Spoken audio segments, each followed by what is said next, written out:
Hey everyone. Hope everyone is doing well. Thank you for being here tonight. I do want to let everybody know that I've had some internet outages today, and I had one just a moment ago. So, keeping my fingers crossed that the internet does not go out. But if it does, I'll start a new live stream, but it'll be from my phone, so the quality won't be quite as well. And if you're catching this and you can't stick around, these are all recorded, so you can go back and watch the full replay on YouTube after the live stream. But I do want to thank everybody for being here. Appreciate it very much. And I want to say thank you before.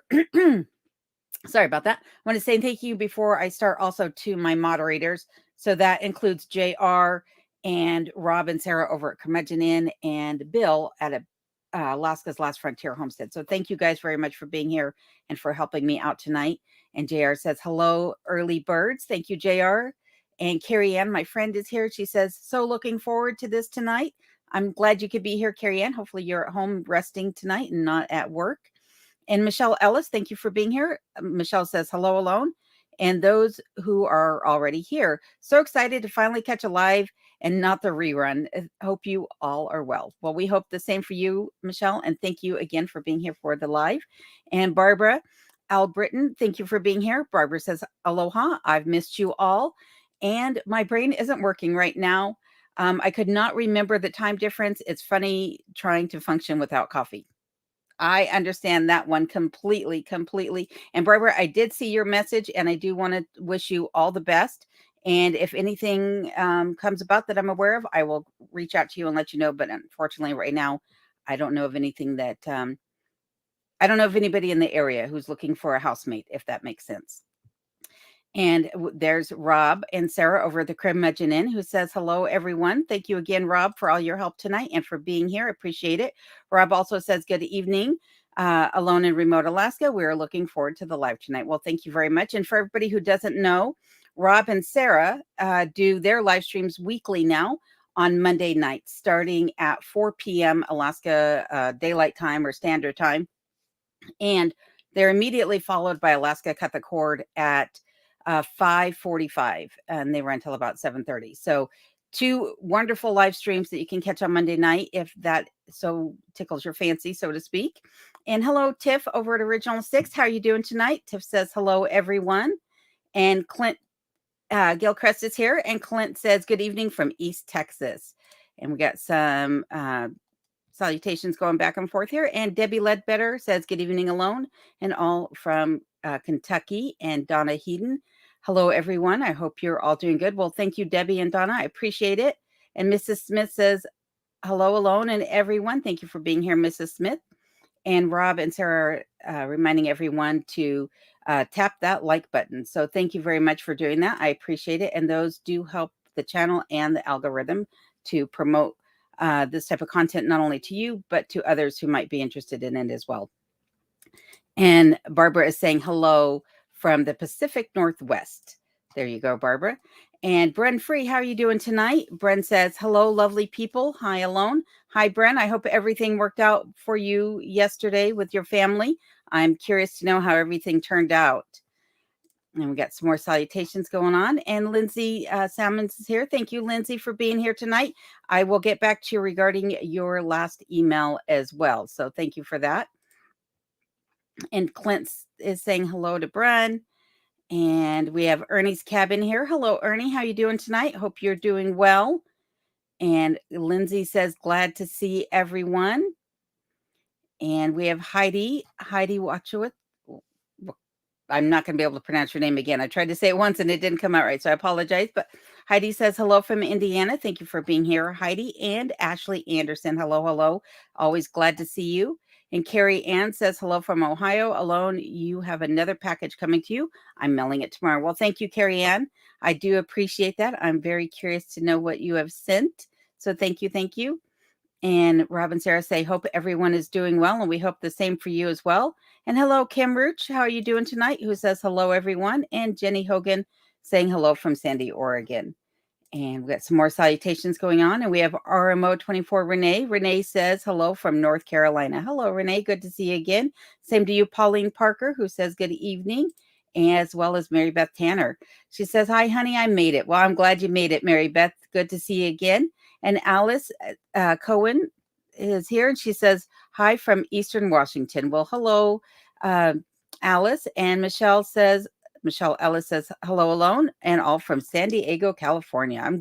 I do like to hear where everybody's at, so I know where most of my audiences are coming from. I appreciate it very much. And let's see here, got some more salutations going on. And Love and Truth is here. Thank you for being here tonight. And they say hello from Pennsylvania. Love you. Love you guys too. Appreciate everybody that's here for sure. And Hiker Lady says, hi alone, just found you and binge watched all your videos. Well, thank you for that. I love that. Says, love the transformation of your homestead. Have you caught any northern lights yet?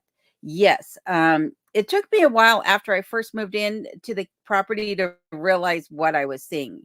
So when you see videos or pictures of the northern lights, typically that's not what it looks like to the naked eye. And so the first time that I saw the northern lights, um, with my naked eye, as opposed to just setting the camera in the window and letting it capture it overnight, I had no idea what I was looking at. This The sky was two different shades. One was jet black and one was bright white.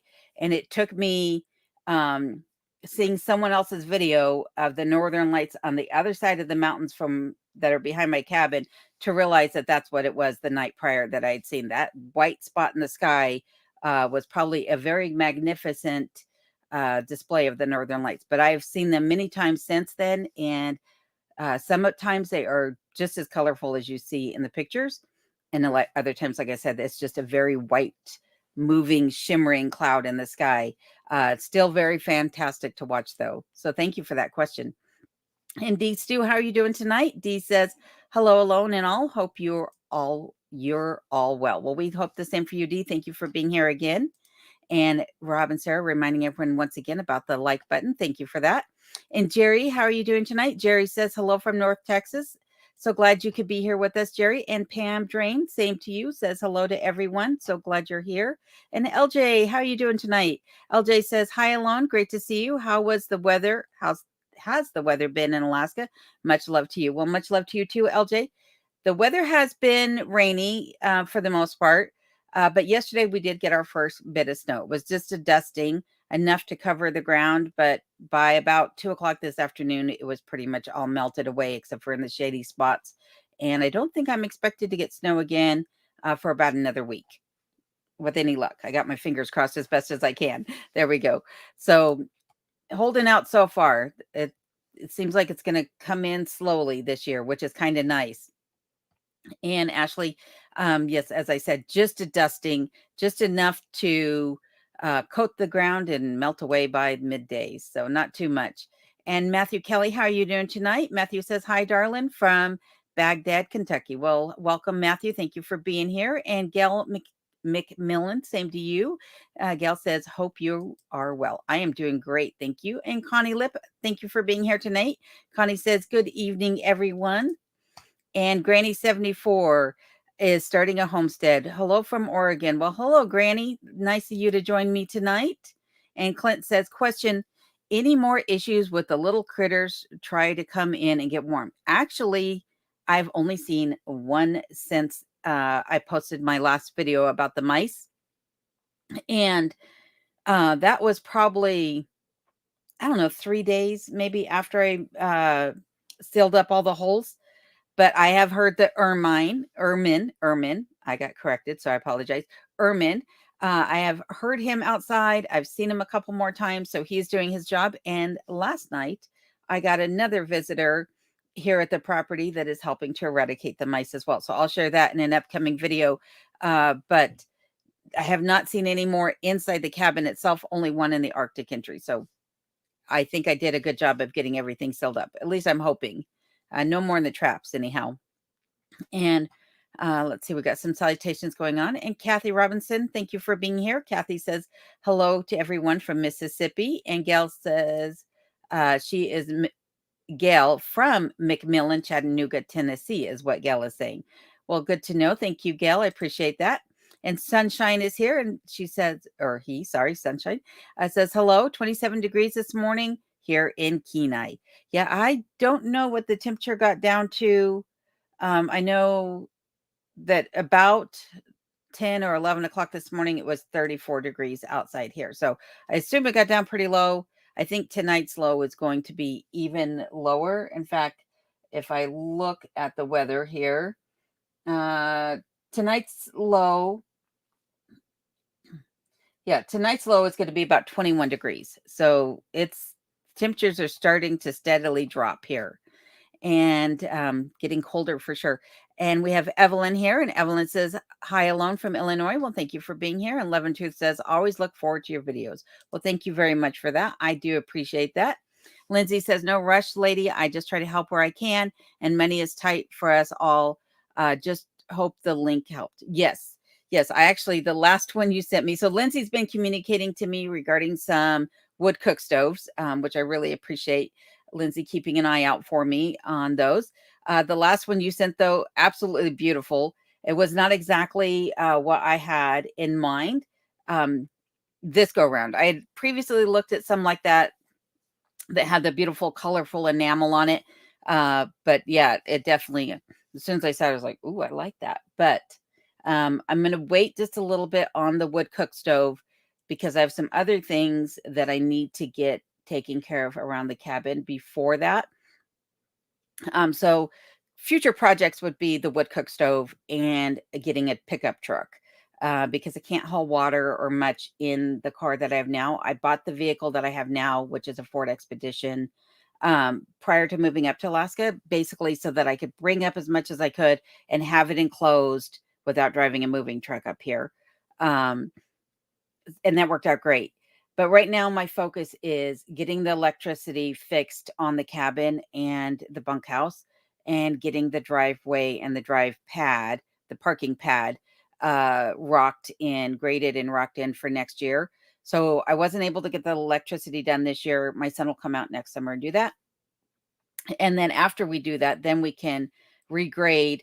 After we, fill the trench, we can regrade everything, get some rock laid down. And then after that, I would like to get a balcony put on the back of the cabin. I know that's not a major priority, as most people would probably see it, but I want it. And sometimes some wants come before others. The cook stove or the wood stove I have now is working well. It does a great job of heating the cabin, and I do use it for baking and cooking on top of it. So it's not necessary that I replace it right away. Um, and the pickup truck is a want, not necessarily a need at this moment, because I am hauling just 5-gallon jerry cans of water. I'm not doing a big, massive tank because I don't actually go through that much water here. So on average, I would say that I am using, I'm probably using 25 to 30 gallons of water a week.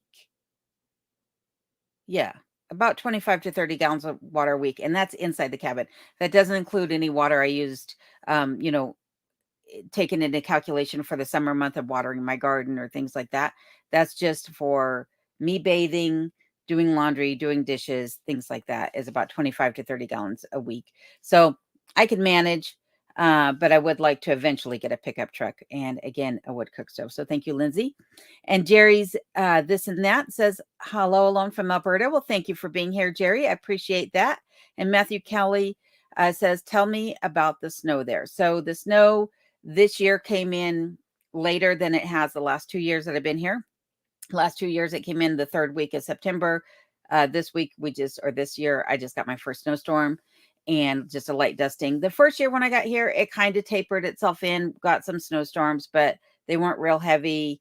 And that was through probably, I don't know, mid to late October. And then the temperatures really dropped and the snow really started to come in. Last year, though, that first snowstorm, the 3rd week of September, I got a couple feet of snow, and I got a really heavy freezing rainstorm right after the snowstorm. So there was 6 inches of ice sitting on a couple feet of snow, and it was miserable pretty much last year dealing with that. But this year, like I said, tapering in, and once the temperatures drop low enough and that sun starts dipping down lower and lower in the horizon and stops coming above the tree line, there won't be any melt of that snow until Well, the melt will start in April, but it will stick around until the first week of June, typically, is what I've seen here. And Lorraine Heaton says, hello from Memphis, Tennessee. Thank you, Lorraine, for being here. And Northern Lights or Northern Girl Hobby. Sorry about that. Brain working faster than, or my mouth is working faster than my brain. Sorry. Says, evening from Ontario, Canada. Love the comfy PJ relaxation look. Tough to catch the beauty of the Northern Lights on film. And says, evening to Rob over at the Curmudgeon. So, Rob and Sarah, that is. So this is actually one of my favorite shirts. This is a very heavy flannel shirt, and it's probably about 2 sizes too big for me, actually, because you can see the shoulders are dropped clear down. But it is actually one of my favorite shirts. I feel very relaxed in it, very comfy. So thank you.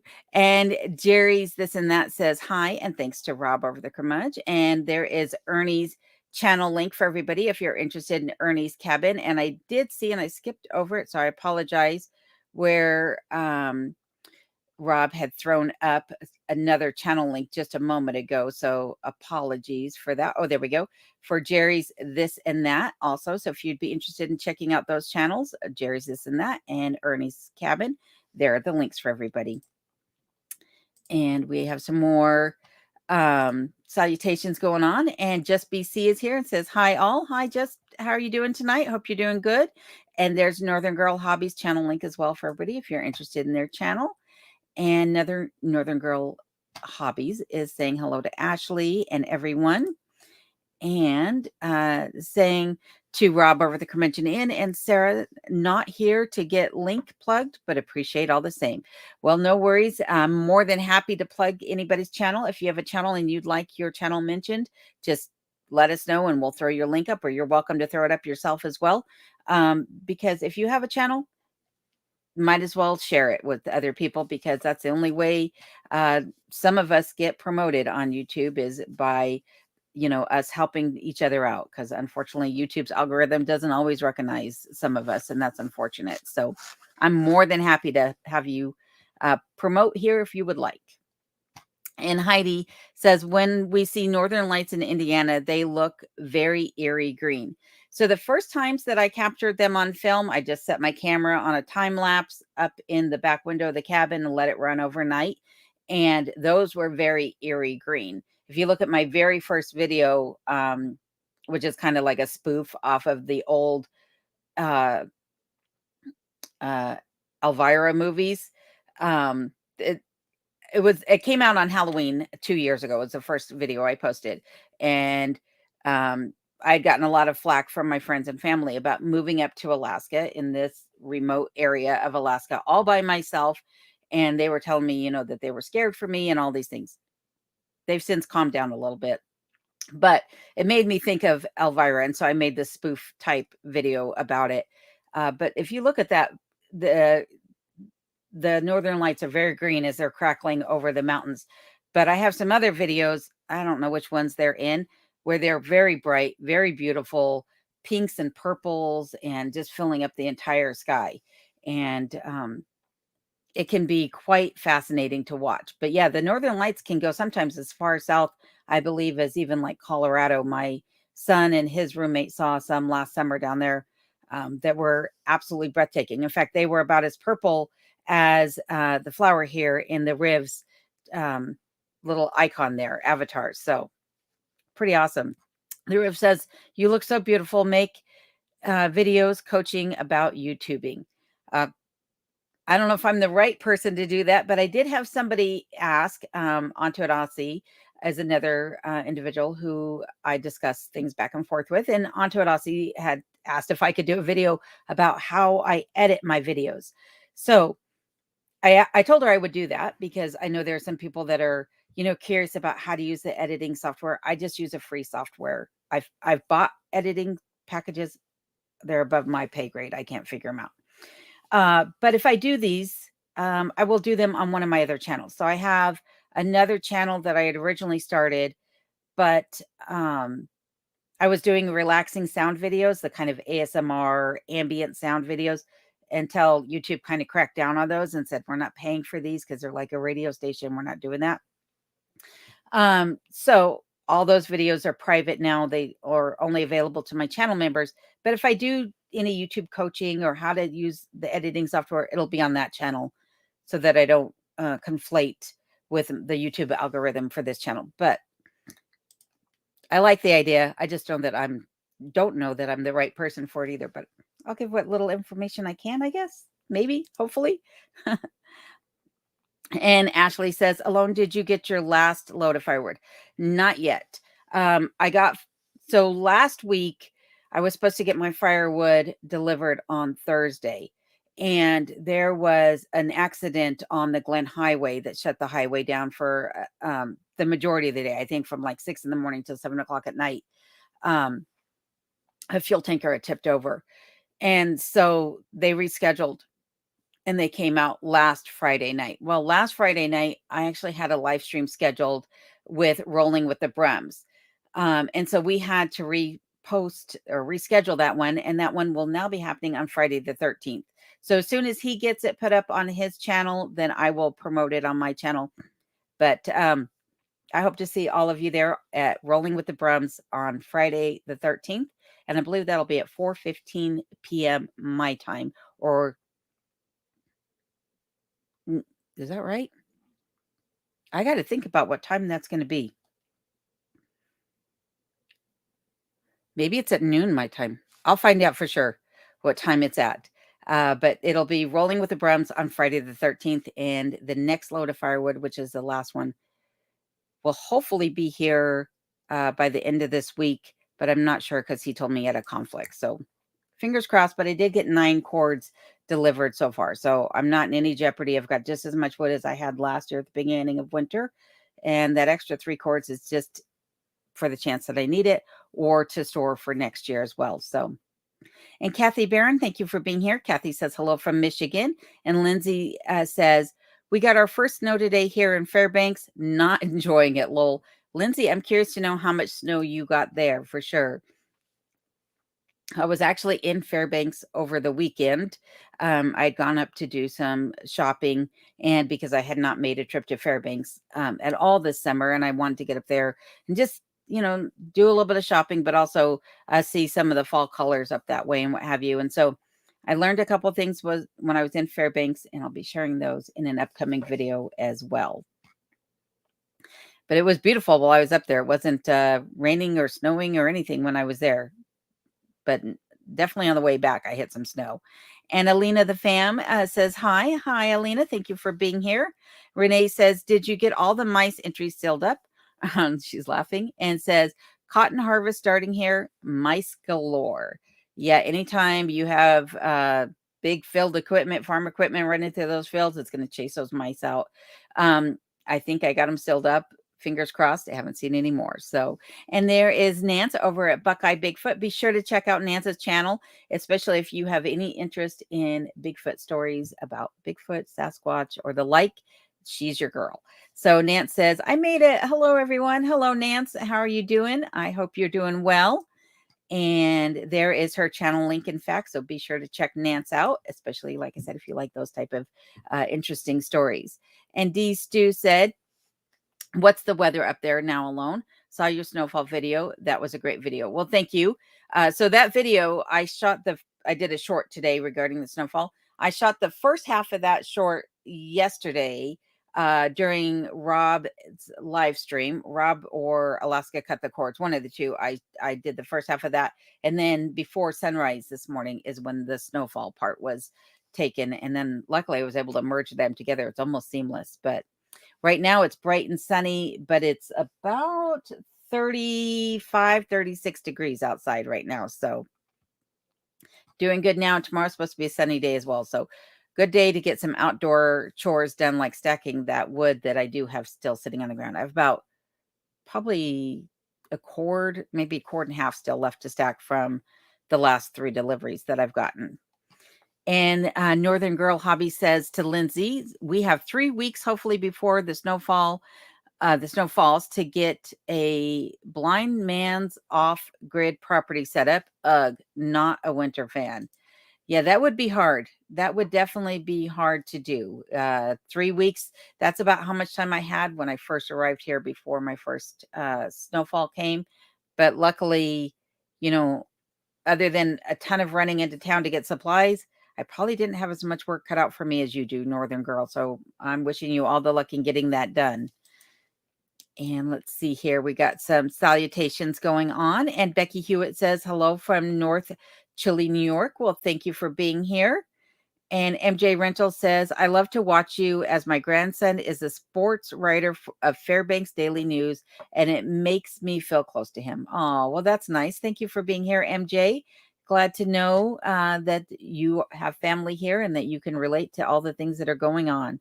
And Grady Olds, how are you doing? I'm sorry, Gordy. Sorry, my bad. Gordy Olds says, "Hello from the Philippines." Well, hello, Gordy. Glad to see you here. And Lindsay says to Northern Girl, "We have a few more days of it here just this week." Yep, it will be here before we know it for sure. Rob and Sarah say it was 25 here, and they're in northern Talkeetna, Alaska. Says it was 25 here this AM. The underside of the house was still 50 degrees with no fire going last night except to cook the evening meal. Well, that's good. So their house sits up off the ground, and they just put underpinning up along their cabin. So if you're curious about their property and what they have going on, be sure to check out their channel. But we were talking about, I want to know how warm it's going to stay underneath their cabin with no insulation really other than just the underpinning going on. Because my root cellar here, which takes up the majority of the footprint of my house, it takes the footprint of the main part of the cabin. So about 30 by 30, does get down to about 33, 34 degrees over the course of the winter months. And that's with the wood stove running upstairs. I do have Reflectix underneath my floors in the rafters, and an oil burner burning on the main level as well. So mine gets pretty cold. So I'm curious to know what theirs will get to in the coldest part of winter. And D says, "Cold seems it comes on fast. It's only just turned October." Yep, like I said, normally I have snow here. What, about 2 weeks prior to this typically is what I've had for the last 2 years.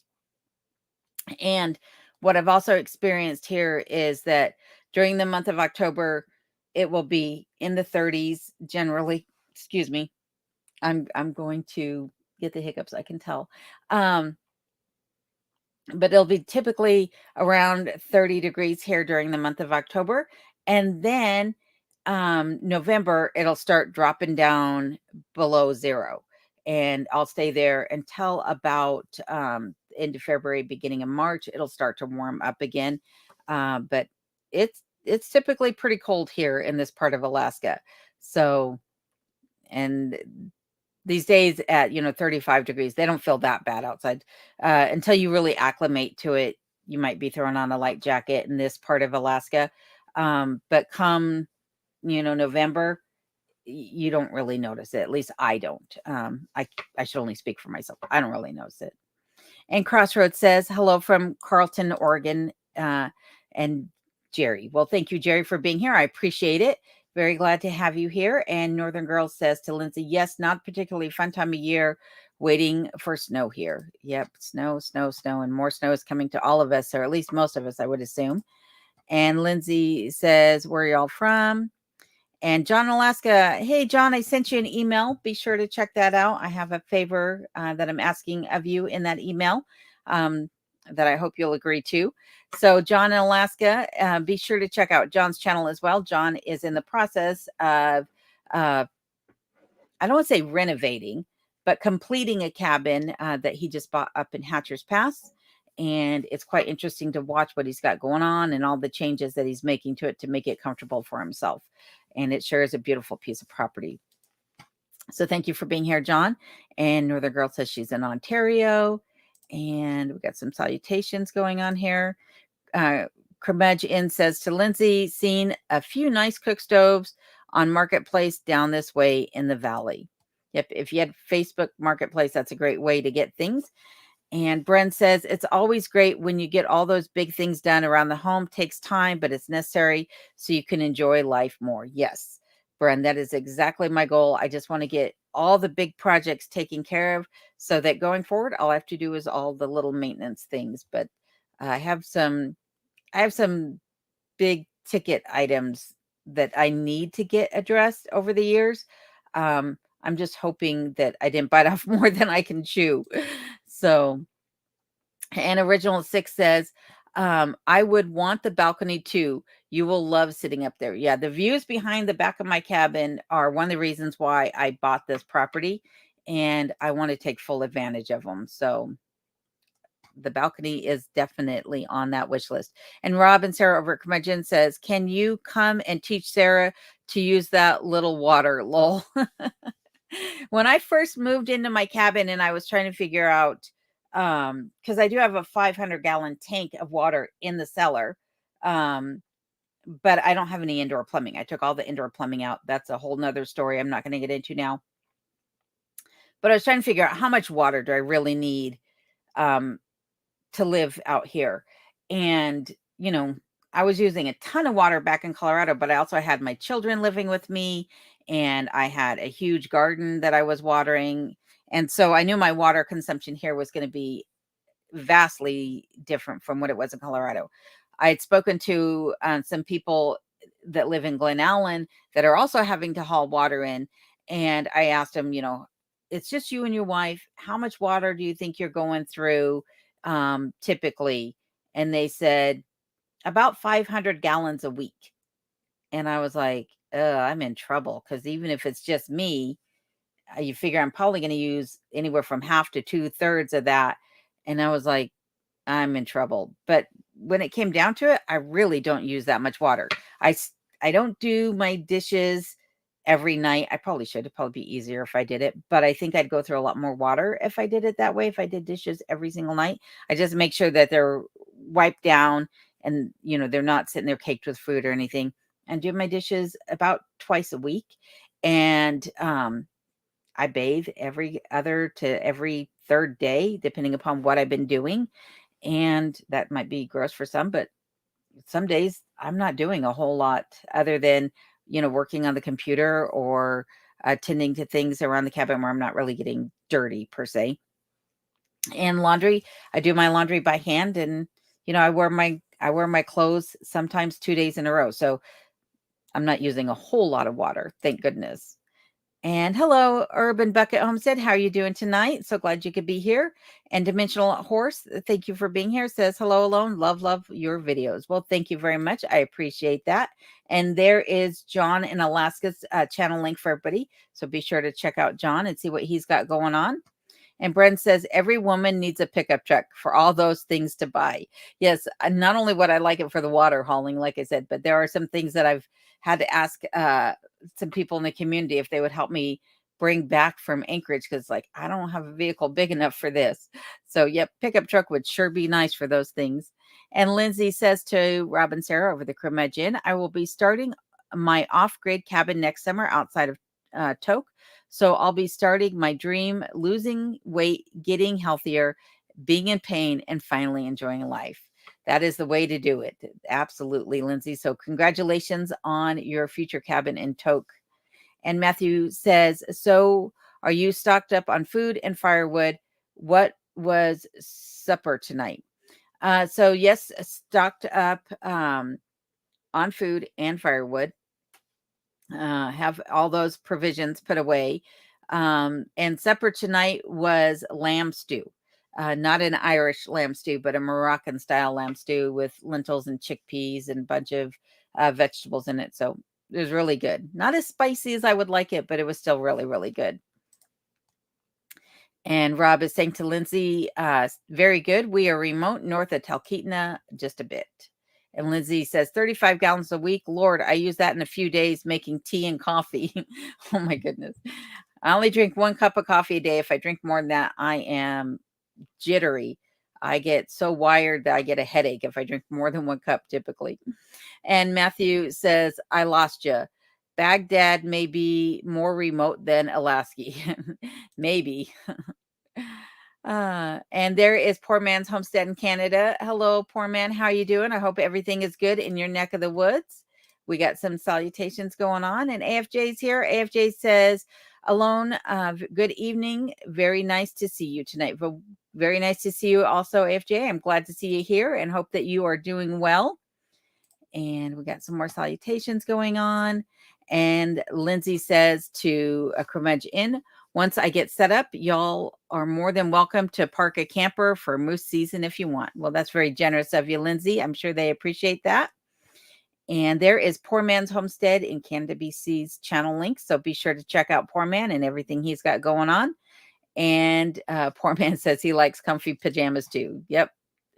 And AFJ is saying to Cremage, good evening, Rob and Sarah. John says, thanks for the shout out, Rob, over at Cremage Inn. And Jose Gaspar, how are you doing tonight? Jose says, hi, Alone. I follow you from Portugal, Europe. I hope you're doing well as well, everyone in the chat. Well, thank you, Jose. I appreciate that. Glad to see you here. And thank you for the follow. Much, much appreciated. Rob says to Lindsay, that would be good. Moose are getting scarce over here with the snow, and we have gotten over the past few years. Yeah, so last night on either Rob and Sarah's live stream or on Alaska Cut the Cord, I think it was Adam who was saying this on Alaska Cut the Cord, is that last year they did a flyover the Fairbanks Borough area checking for moose. At least I believe that's the area mentioned. And he said that there were 17 moose for every square mile. This year they flew over, there was one moose for every square mile. And the caribou numbers were really, really low this year as well. And it has to do with the amount of snow that we got over the last 2 years with record snowfalls in much of Alaska. It's just too hard on the animals. And then the predator count is going up. So when they're fighting the snow and the predators, they really don't stand a chance. And Rob is asking Jose, what part of Portugal? And Lindsay says, howdy, John. How are you, my friend? And Northern Girl Hobbies is asking Poor Man, or saying good evening to both Poor Man and Jose, sorry. And Smiley says, I do admire you, girl. Well, thank you, Smiley. I appreciate that and appreciate you being here. Rob says, yeah, my NL, I'm not sure what NL stands for, or Northern Lights came out very green with the vid I posted a week or two back. Cell got good pics. So my last iPhone, the one I have now is the iPhone 14. I had an iPhone 12 before it just stopped working altogether. My 12 did a much better job of being able to pick up the Northern Lights. I could pick it up on video. I could pick it up on time lapse. But this one, the 14, it will not pick them up. So I'm going to have to figure out how to get some Northern Lights videos because the new phone is not good. And Jose says hi to Rob. I'm from the center of Portugal, from a city called Viseu. I hope I said that correctly. I may have totally butchered that. And if I did, I apologize. Lindsay says, I'll pop over to your YouTube over at Curmudgeon and email you where the land is. And you can go up and hunt and fish wherever. Us off-gridders got to stick together. That is absolutely the truth. We are our own community and our own support line, if you will. And Rob is saying sweet. And thank you to Lindsay. And Mr. Mike Lambert, how are you doing? Mike says hello from remote North Talkeetna. Haven't seen a live stream in a while. Yes. So I took most of the summer off from doing live streams just because I was so busy trying to get things done around the cabin and preparing for a month of having visitors in. And during the month of August, I had just that.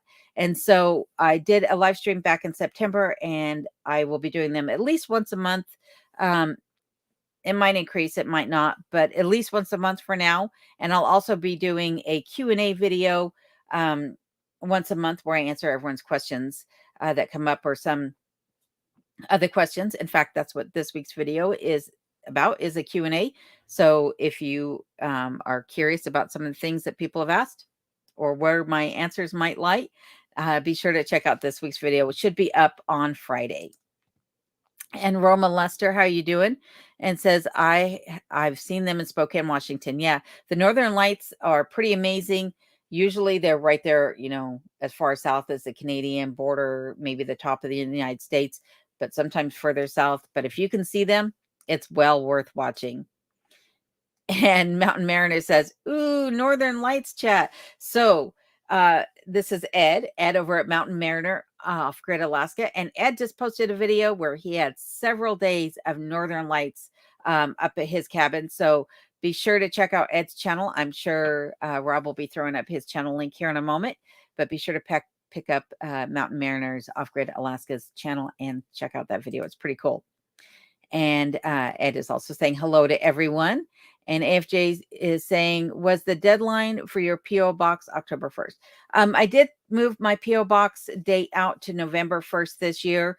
And it seems to be working that turned out okay because the snow is kind of tapering in, as I said. So November 1st will be the last day that I'll be receiving packages at my P.O. box. After that, I can't guarantee that I can get there in time before they would wind up sending something back. So thank you for that question, AFJ. Appreciate it. And hello, Delia. How you doing tonight, Delia?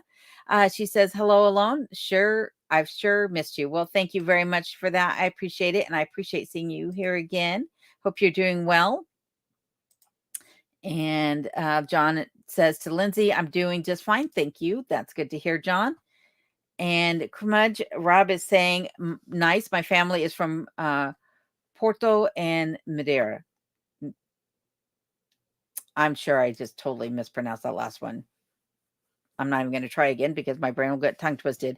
And hello, Win Minnie. How are you doing tonight? They say evening to you as well. And Northern Lights Girl says, I use Filmora for editing, $100 for a lifetime deal. Well, that's pretty good. So I do use Shotcut and it has worked out just fine for me. When I first started, I was using DaVinci 17, but that took up so much space on my computer that it was not sustainable to do. And then I switched over to Adobe and I could not keep up with it. It was way more than I was comfortable using. Give me 1 second. I got a tickle in my nose. It's going to cause me to sneeze. And hello, Fox. How are you doing? Fox says, love your style. Hello from Vermont. Well, hello. And thank you for that. I appreciate it. And Rob says, I like DaVinci. I have not had any issues with it. Yeah, I didn't really have any issues with it other than the amount of space it was taking up on my computer. That was the only drawback to it. And Roma says, do you do any crafts in the winter? I love to quilt and do puzzles. So I do like to sew.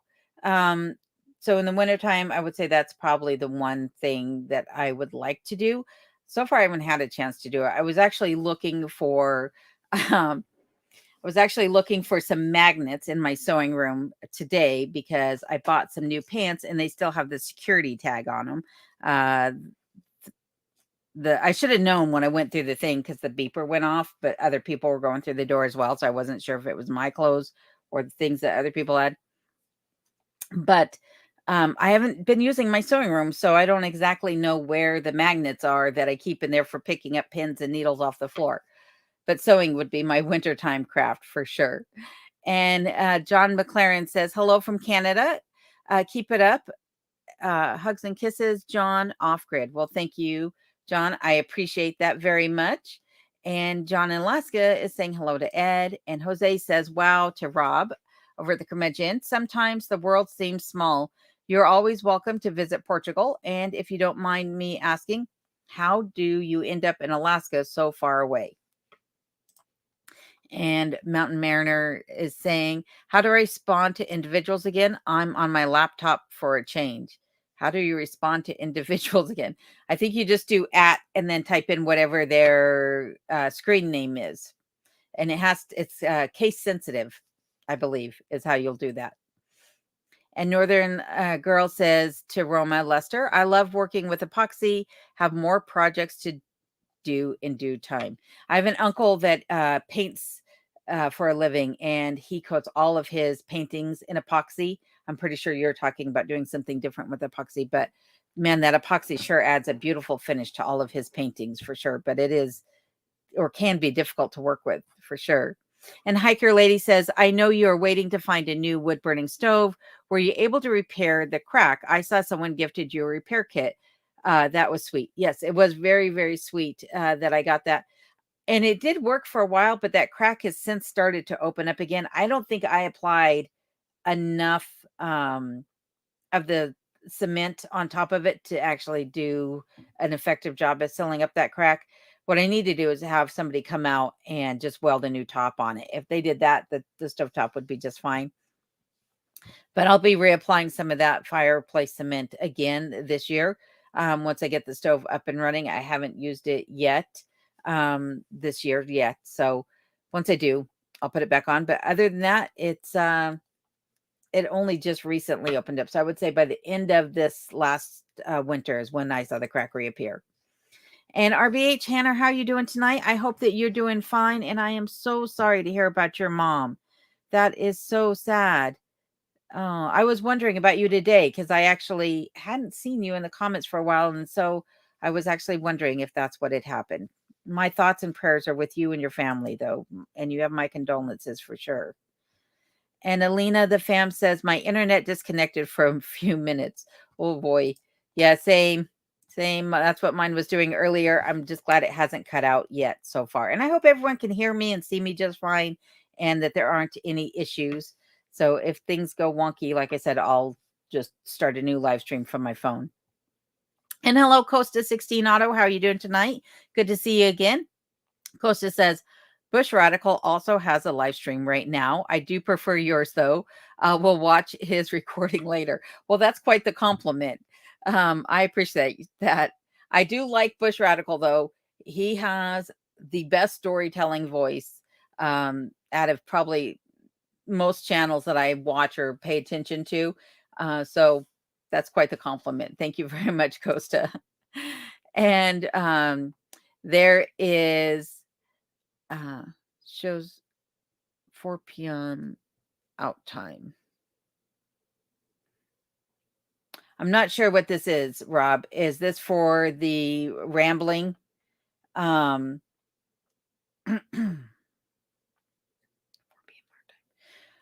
This might be for the one rambling with the Brums, but I'm not sure. So thank you for that, Rob, but I need some clarification. And Northern Girl says to Mountain Mariner, the @ sign before names, just like I had mentioned. And Clint says, question, have you thought about moving back to a warmer climate, perhaps closer to a Taco Bell?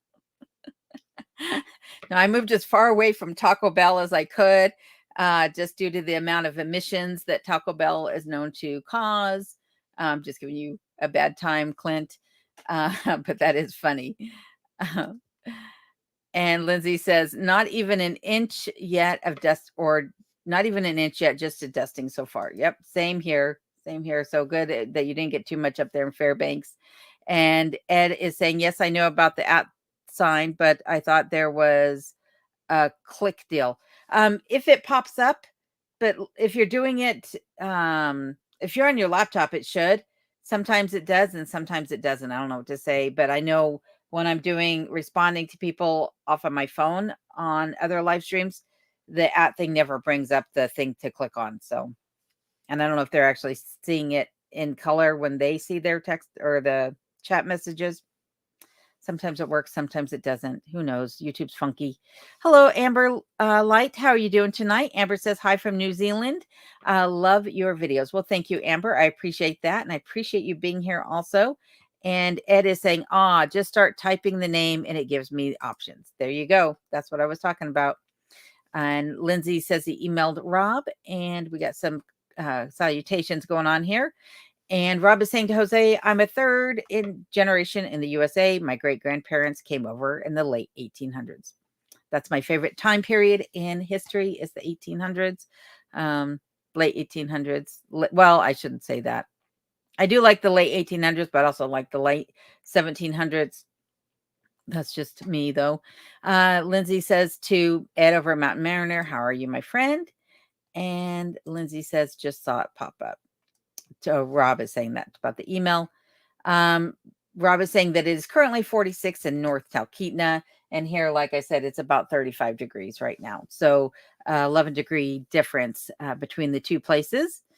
And Ed says he's busy today, but he's doing good. And Connie says, speaking of Bigfoot, what did you find in the scat on your last video loan? Berries, etc., I hope? Well, I didn't actually see anything in it. There was nothing. It was just mush. It was just gross. But I'll be discussing that in this week's video as well. So like I said, if you want to know more about that, you'll have to come back around to see. I don't want to give it all away in the live stream because I'm hoping to do a cameo appearance in this video, not me, but have someone else do a cameo in this video. So you'll have to stick around to see who that is. And Lindsay says, you will need a good 4-wheel drive to get into his property, new property out in Toke. And Kumaj says he has a nice Ford F-150 with 4-wheel drive. Northern Girl Hobbies, definitely going to be a tough one alone in remote Alaska. Definitely going to be a tough one this winter. Yes, this winter is probably going to be tough for a lot of us. I'm hoping that it doesn't wind up being as much as it has been the last 2 years. But if it is, it is. The winters here in this part of Alaska, to me, don't seem much different than the winters I experienced in Colorado. But that's this particular part of Alaska. Other parts of Alaska get far colder or get far more snow than I do, or they get, rain, snow mix. So where I live is a bit unique to other areas of Alaska, I would say, as far as the climate here. And Ed over at Mountain Mariner says, trying to get the vessel ready for Port Etches move. Yeah, you said you were hoping to be there by this weekend. So hopefully that all goes well for you, Ed. I keeping my fingers crossed for you guys. And Alina the fam says, it's been a while since I've said this, but I'm so happy you decided to open a channel and share with everyone. My mom and I love you. Well, thank you, Alina. I appreciate that. That makes me feel good. And it's funny because I got some comments that I didn't release off of my last video. They weren't exactly the sweetest of comments. Let's just put it that way. But the one thing, I don't respond to those comments because you can't unless you release them. And I don't want anybody backlashing at these people either. But the one thing that it made me think about was that when I started this channel, I wasn't sure I was going to begin with. And then when I started doing it, I really was doing it so that my family could keep tabs on me. Because they could talk to me on the phone and be like, are you okay? And I'd be like, yeah, I'm doing fine. Everything's good. You can't really tell by a phone appearance, how someone's really doing. I don't think I'm not that good of a interpreter over phone calls. But I knew that if I was doing these videos, it would be a litmus test. They could watch it and they would be able to see, are things actually going well for her? Is she actually safe? Is she actually eating? Is she actually doing, something other than just wasting away in a cabin out in the woods by herself, losing her mind? So the fact that all of you are enjoying it as well makes me feel really, really good about the channel. So I appreciate that, Alina. Thank you very much for that. The Rose Family Vlog, how are you doing tonight? Says, glad to see you're doing well. Can't wait to join you in Alaska soon. Well, come on up. Alaska's waiting. Check us out at the Rose Family Vlog. If you could put your link up, that would help everybody out. Then they can just click on that link from the chat and find your channel right away. So welcome, and thank you for doing that. And Delia Garcia says, hello, Alone. I've sure missed you. Hey, this is the second time, lol. Yep. Thank you, Delia. I appreciate it. And Bessie Mann, how are you doing tonight? Bessie says, hello from Virginia. You look very pretty, lady. Well, thank you. I appreciate that. And there is Rob's channel link over at the Curmudge Inn. And Rob is saying hello to the Rose family. Northern Girl says, resorting to listening. Have a big mushroom to get on the dehydrator and dry dad's saddle. Yep, we'll work away. That is one of the nice things about these live streams is that you can use it just like a podcast and listen in the background while you get other things done, for sure. And there is the Rose Family's vlog channel link. Thank you, Rob, for putting that up. And so if you guys would be so kind to go check them out, I'm sure they would greatly appreciate that. Just tell them Alone sent you. Well, Alone and them. And Lindsay says, as bad as it was this summer, it's going to be a bad winter. Lol. It got over 100 a few times up here for a while. Yep, that's the one thing I don't think a lot of people realize either about Alaska is that there are a few places like the Fairbanks area that can get over 100 degrees in the summertime. Here where I live, I'll have a few days where it's over 80 degrees. Doesn't typically get much hotter than that, and it's only for a couple of days. But Fairbanks can get really, really warm, hot, if you will, at over 100 degrees. And that's one thing people don't realize is that if you think about it getting to, negative 60 and say maybe it gets up to 100 degrees there, then you have a 160-degree temperature swing over the course of the seasons in Fairbanks. So that's a huge temperature swing. Huge. I sound like former President Trump. Huge.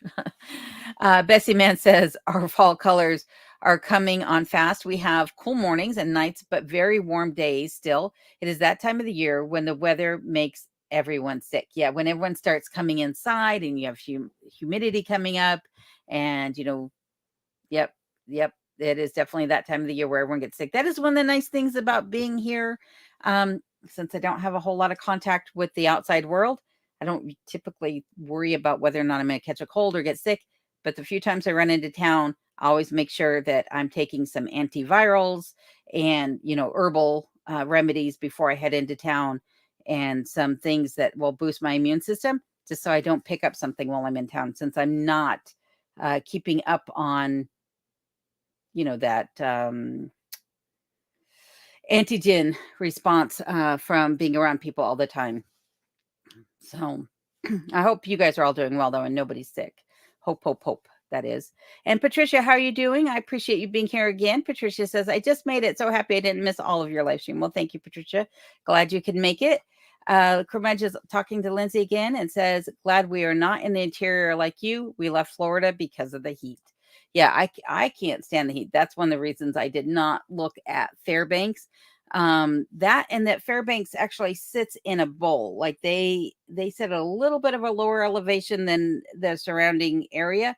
And because of that, a lot of the pollution gets trapped in that area. And that's much like Denver. Denver has the same thing where the pollution just gets trapped in that area. And because of that, they have a little bit more regulations up in that borough than some other areas. They frown upon the wood stoves and things like that because they want to reduce the pollution in the air up there. I love my wood stove. I wouldn't want to do without it, that's for sure. But Fairbanks is nice nonetheless. So, and John says, just finished Nadura block on my home, lifted it up, and have 7 bush for the winter. Nice. Insulated the last without fiberglass. Mice love fiber. That they do. So that is one of the things I'm not very happy about with my roof, and I couldn't do anything about it at the time that I discovered what was happening. But when I met with my contractor and he showed me pictures of a roof he was working on at the time, he was showing me foam blocks that they were putting in this person's roof. And that's what I wanted. I wanted an Arctic roof, which is foam, 7-inch thick foam or what have you, sealed between plywood and vapor barriers, and then having your metal roof on top. Well, I got fiberglass. I got fiberglass bats up in my roof. And if you saw one of my recent videos about the mice coming in, you know that I just recently had an issue with that. And I had an issue with mice in my fiberglass down in my cellar, which is why I took it all out. I am not a fan of mice, and I'm definitely not a fan of them nesting in fiberglass. So, yeah, you are a smart man to not insulate with that fiberglass. Fiberglass is horrible when it comes to rodents, for sure. And Jose says to John Alaska, is so cool. I really like his channel. Yeah, John is a fantastic individual to begin with, but then I love his channel because John just tells it like it is. He doesn't sugarcoat anything. He doesn't try to sweeten anything up beyond what it actually is. I mean, sometimes he's very happy and other times he's just John, and I love it. I love watching everything John has going on and the things he shows, and his fireside chats when he has an opportunity to do those. So if you have the chance, I do recommend that you check out John's channel for sure. And John McLaren says, need help, let me know. Yep, will do for sure. And onto it, Aussie, I was just talking about you. Onto it says, hi, Alone and fellow chatters, greetings from the land down under. Hope you're doing well tonight. Appreciate you being here. And Matthew Kelly says, do you talk much to other YouTubers like Nance from Buckeye Bigfoot. So Nance and I do communicate a bit. I talked to Rob and Sarah over the curmudgeon quite a bit. I talked to Adam and Phyllis over at Alaska Cut the Cord. And I talked to some others, John in Alaska once in a while. JR I talked to, not that JR has a channel. But yeah, I communicate back and forth with some other YouTube channels. And then I get the chance to talk to some others here in the chats, such as Ed over at Mountain Mariner and, others like that. So sometimes it's just in the comments of our videos. Sometimes it's here in the live stream, but others I email back and forth with.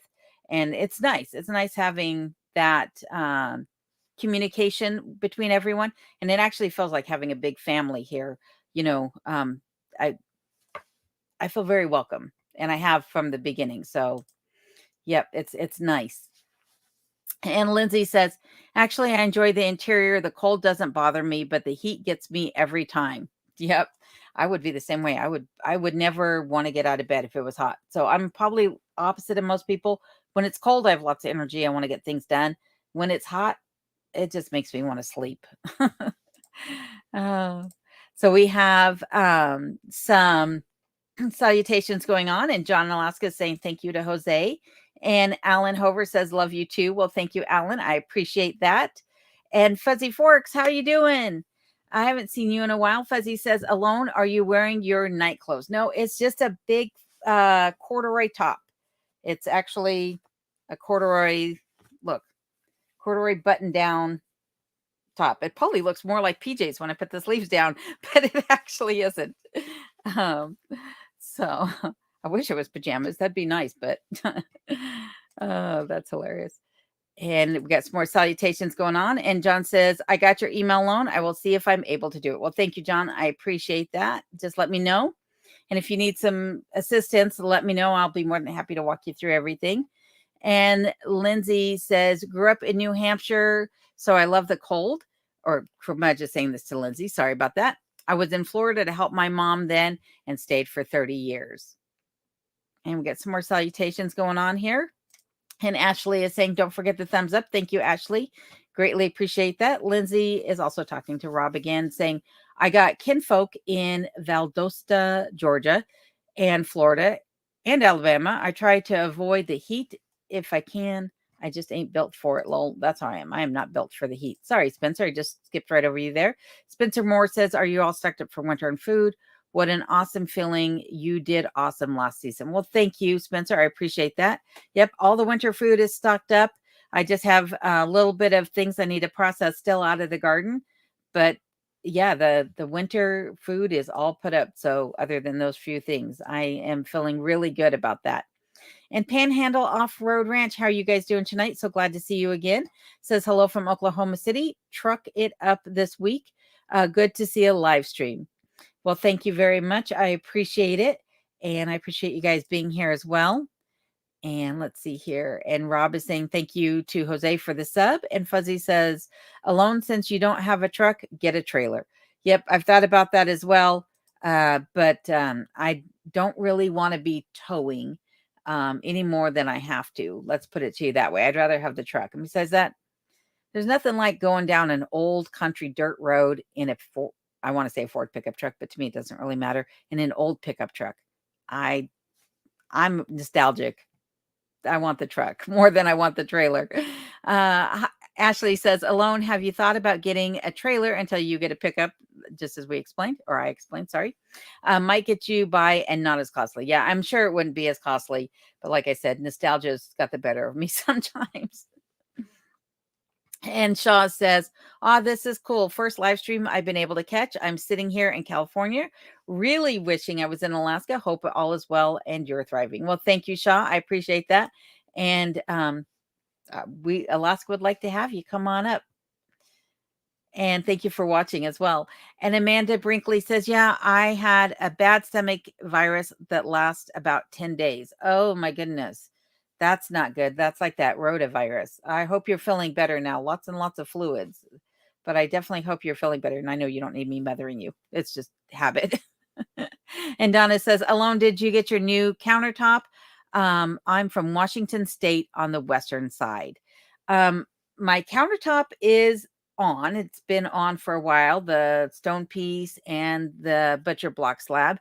While my son was here, he was able to cut that butcher block slab down to the size that I needed it to be, because it hung out a little too far in the front. I just need to finish it. So that is one of my winter projects. I just haven't done it yet because I've got so many other things going on, but it is coming up. It is absolutely one of the things I'll be working on in the very near future, especially once that snow starts to fall outside. And Jose is saying thank you, or that you're welcome to Robert Curmudgeon Inn. I got surprised by the fact that you have family here in Portugal, that is. And Scott P says, hi, Alone. Hi to all viewing friends. Great to be able to watch your live again. I'm looking at spending 3 months holiday vacation in Alaska next year, September to November.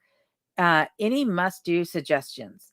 September to November, 3 months vacation in Alaska. September is a wonderful time to visit because all the tourists have pretty much vacated the state at that point. So you'll have a lot less competing people around you, and you'll be able to see the sights a little bit better. I would say that the temperatures are going to start to drop, as you know, and you might run into some snow and ice. So you might be able to go heli skiing in, November, and also you can probably do some whale watching in September. I think though that's typically August, but you might be able to do some in September. And there's still fishing to be done in September, glacier hikes.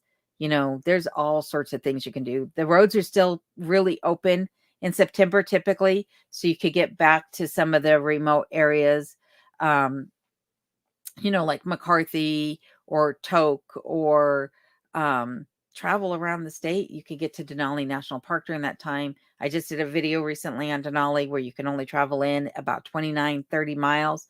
And then actually right now, I think it's 22 miles you can travel in because there is a landslide.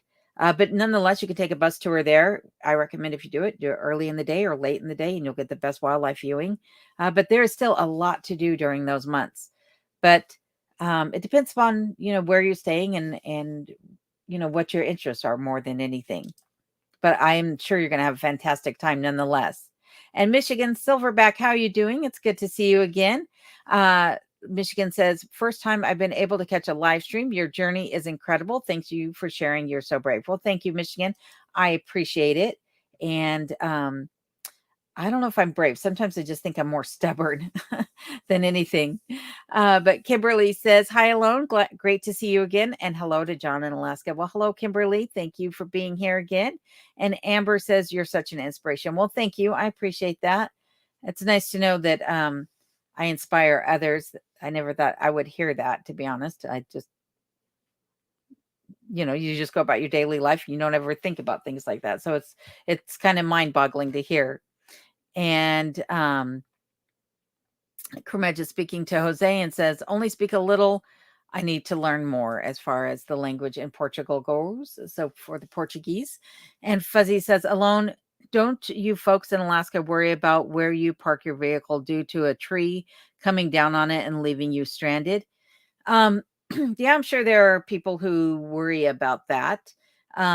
This year I had all the trees. I don't want to say all the trees, but I had the trees around my cabin removed so that I have a nice fire break around my cabin. So my vehicles are in no jeopardy of a tree coming down on them, nor is my cabin or anything like that. So, but yeah, that is a concern down in the Palmer area. They get some really high winds down there, and they definitely have a lot of down trees. We get windstorms where I live too, and they, fall out across the road and what have you. But yeah, I'm sure that there are definitely people that are concerned about that more than I obviously am. Uh, Maybe it should be, but like I said, no trees are on the cabin at this moment, so that's good. Poor man said, I put a computer fan in the stovepipe that runs up alongside my wood stove that sucks the heat from the ceiling of my house down into my crawl space. Oh, that's a good idea. That is a good idea. Now, my crawl space I plan on using to store root crops. So I don't want it to get too warm down there. I would like for it to stay around 35, 36 degrees down there. I don't want it to be any warmer than 40, and I definitely don't want it to get down to freezing. But I might have to look into that, poor man, because Last year, I know, like I said, at least the times a day that I was down there, it was about 33 degrees in the root cellar. So very interesting. But I know the ceiling fan that I have in the center of the cabin up here, when I turn it on, it does a fantastic job of circulating all the air in the cabin and keeping the cabin nice and toasty warm. Otherwise, the upstairs gets to be super, super hot. But with that ceiling fan, the whole cabin stays nice and warm. And Jose says to John Alaska, I really like your videos. I find them really genuine. That is exactly what I was trying to say. Never stop filming them. It's always nice to watch them. I agree, John. Keep doing what you're doing. And Curmudge is saying hi to Mike Lambert. Chase, or are we up the tracks a bit? Because Mike lives in northern Talkeetna as well. And hello, Joseph Werner. How you doing? Good to see you again. Hello from Boise, Idaho. Joseph says, hello, hello. Glad you're here. And Jasper says, de nada to Rob. Come visit Portugal one day, and you're always welcome here. Northern Girl says, evening to Fuzzy Fork. Joseph Werner just had a beautiful wild meal. That is awesome. And Rob says he plans to go to Portugal one day. And Fuzzy is saying good evening to Jen over at Northern Girl Hobbies. And Dear Haven says, thank you for continuing to share your world with all of us. From Stephanie J., living alone rurally somewhere in the middle of a forest outside of Olympia, Washington, USA. Well, you are welcome. And from one to another, you rock. That's all I have to say is you rock. I love it when people do what they want to do and they're not afraid to do things by themselves.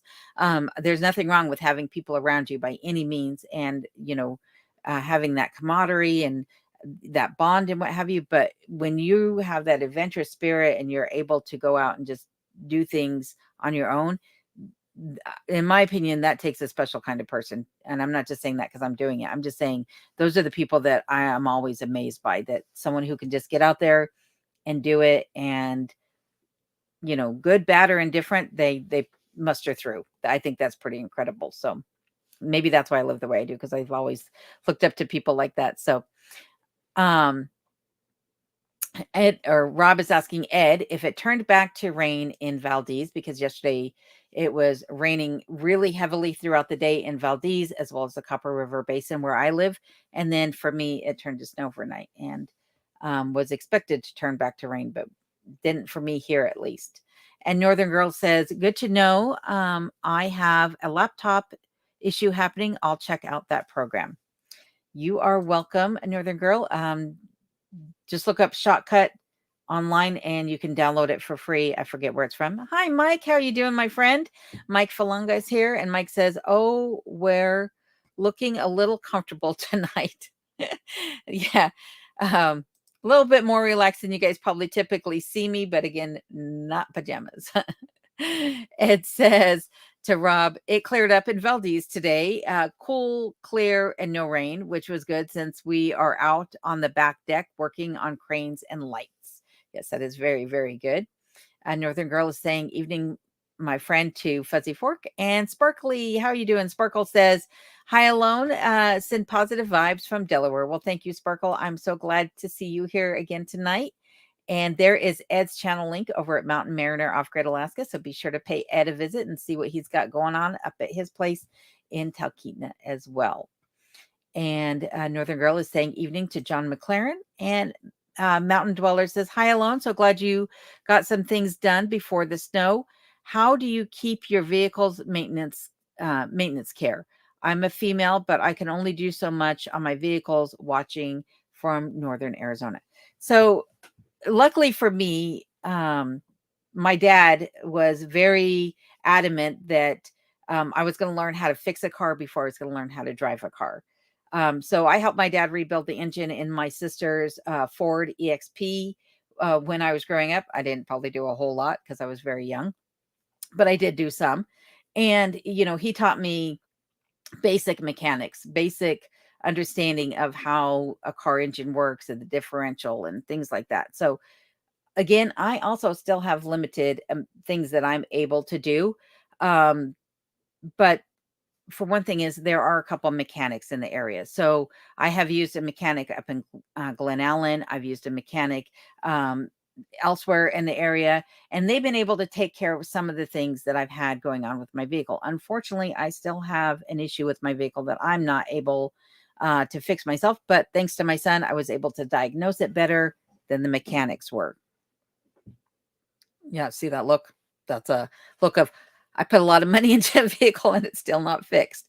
So, I just say, I just do what I can. I do the simple maintenance, right? Like I could change my own oil if I really wanted to, replacing the fluids. I can't replace the transmission fluid because now they all have sealed transmissions in modern vehicles, which I don't understand. I don't like, but for good reason, I assume. And or money making potential, maybe one or the other. I just do the simple things that I can do, and then I take it to mechanic for everything else. So I'll talk about what's going on with my vehicle in a future video, though. But yeah, I just take it to the local mechanic for the things that I'm not able to do. So Fuzzy says to another girl, I think the next shortage will be fuel like diesel, gas, propane, etc. Yep. So I did hear something about, but it's been several months, about how there was going to be expected shortages on fuel and diesel. But I don't get out enough to see if that's actually happened or where the prices are even at on fuel. I didn't even look the other day when I filled up. I should have, but I did not. And Adam and Phyllis are here from Alaska Cut the Cord. Says checking in. Hello, alone and all. Well, hello. So glad you guys are here. I keep talking about you guys throughout the live stream, so I'm glad you guys made it. Hope you guys are doing well. And Northern Girl Hobby says my father is an artist. Yes, epoxy makes the artwork look amazing. Yeah, it just makes it adds depth and makes all those colors pop. Again, tongue working faster than the brain is. Hello, Sean in Alaska. How are you doing tonight, Sean? I haven't seen you in a while. Sean says, how even and alone. Hiya, fellow Alaskans. Be sure to check out Sean's channel as well. He is also building himself a cabin and has made some pretty significant progress on it. So be sure to check out his channel and see what he's got going on in Funny River. And Rob is saying hello to Alaska Cut the Cord, and there is their channel link for everybody if you're curious about checking out Adam and Phyllis's channel and see what they got going on in their neck of the woods over in Willow, Alaska. And Anto Adasi is saying hi to Sean, and so is Ashley and Rob over Curmudgeon. Jose says, you're pronouncing the words really well. Also, let me tell you that I admire your courage and determination to leave the lower 48 behind and go after something you've always dreamed. Well, thank you. I appreciate that. Like I said, I think I'm a bit stubborn and determined myself. But yes, thank you. I appreciate that. And I did take 4 years of Spanish in high school. So at one point I could speak Spanish better than I could speak English, but I've forgotten most of it. So I know muy poquito at this point in my life. And there is Sean in Alaska's channel link. So be sure to pay Sean a visit and tell him Alone sent you. JR says, late again. These afternoon naps can be long. I wondered where you've been. You were here at the very beginning. You must have dozed right off again. But I'm glad you're back, JR. Mrs. Smith says, are you ready for winter? I am ready for winter. I think I was ready for winter in July, to be honest with you. I love winter. It's my favorite. Well, one of my favorites. I like fall and I like spring because I really like the rain. But it's been so wet here these last couple of weeks that it's kind of getting a little tiresome working out in the rain trying to get things done, just because of the mud more than anything. If I didn't have to deal with the mud, I could deal with the rain all day long. But I'm ready mentally for winter, and I'm ready with my preps for winter. So yes, winter can come right on over. Fuzzy Northern Girl is saying to you, could be, and also water will be important. Get more filters, and saying evening to Sean, Alaska. So my understanding is that the feds are going after Berkey water filters for misleading the public through their claims that they've made on their products. And so if you have a Berkey water filter, you might want to stock up on some of their charcoal filters because they might not be in business, or they might be paying some hefty fines, and therefore their prices will either skyrocket or they'll drop because no one's buying their products. But yes, stock up on water is always a good thing to have. 6 months, most water will last 6 months, so you can rotate it through. If you're stocking up water, don't store it for longer than that unless, you have a way of treating that water. But also stock up, not only on, like they were saying, fuel, if you have the availability to do so, but also on food rations as well. That is my recommendation, as well as medical supplies. And Ashley is saying hello to JR. And Mike is saying, yeah, I was watching his too, lol, over at Bush Radical. That's funny. Kermudge is saying hello to JR. She may put you in a timeout again. Not this time. I'll be nice and I won't do that to you, JR. And Northern Girl says, sorry to hear about your mom. Missed your name. That was to RBH. Yes, we're all sorry about that, RBH. And Sean in Alaska says, hi to Curmudgeon and hi, Northern Girl Hobbies.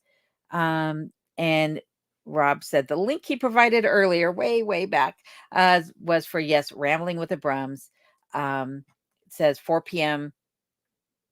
our time in Alaska on Friday the 13th. I will be live with Rambling with the Brums.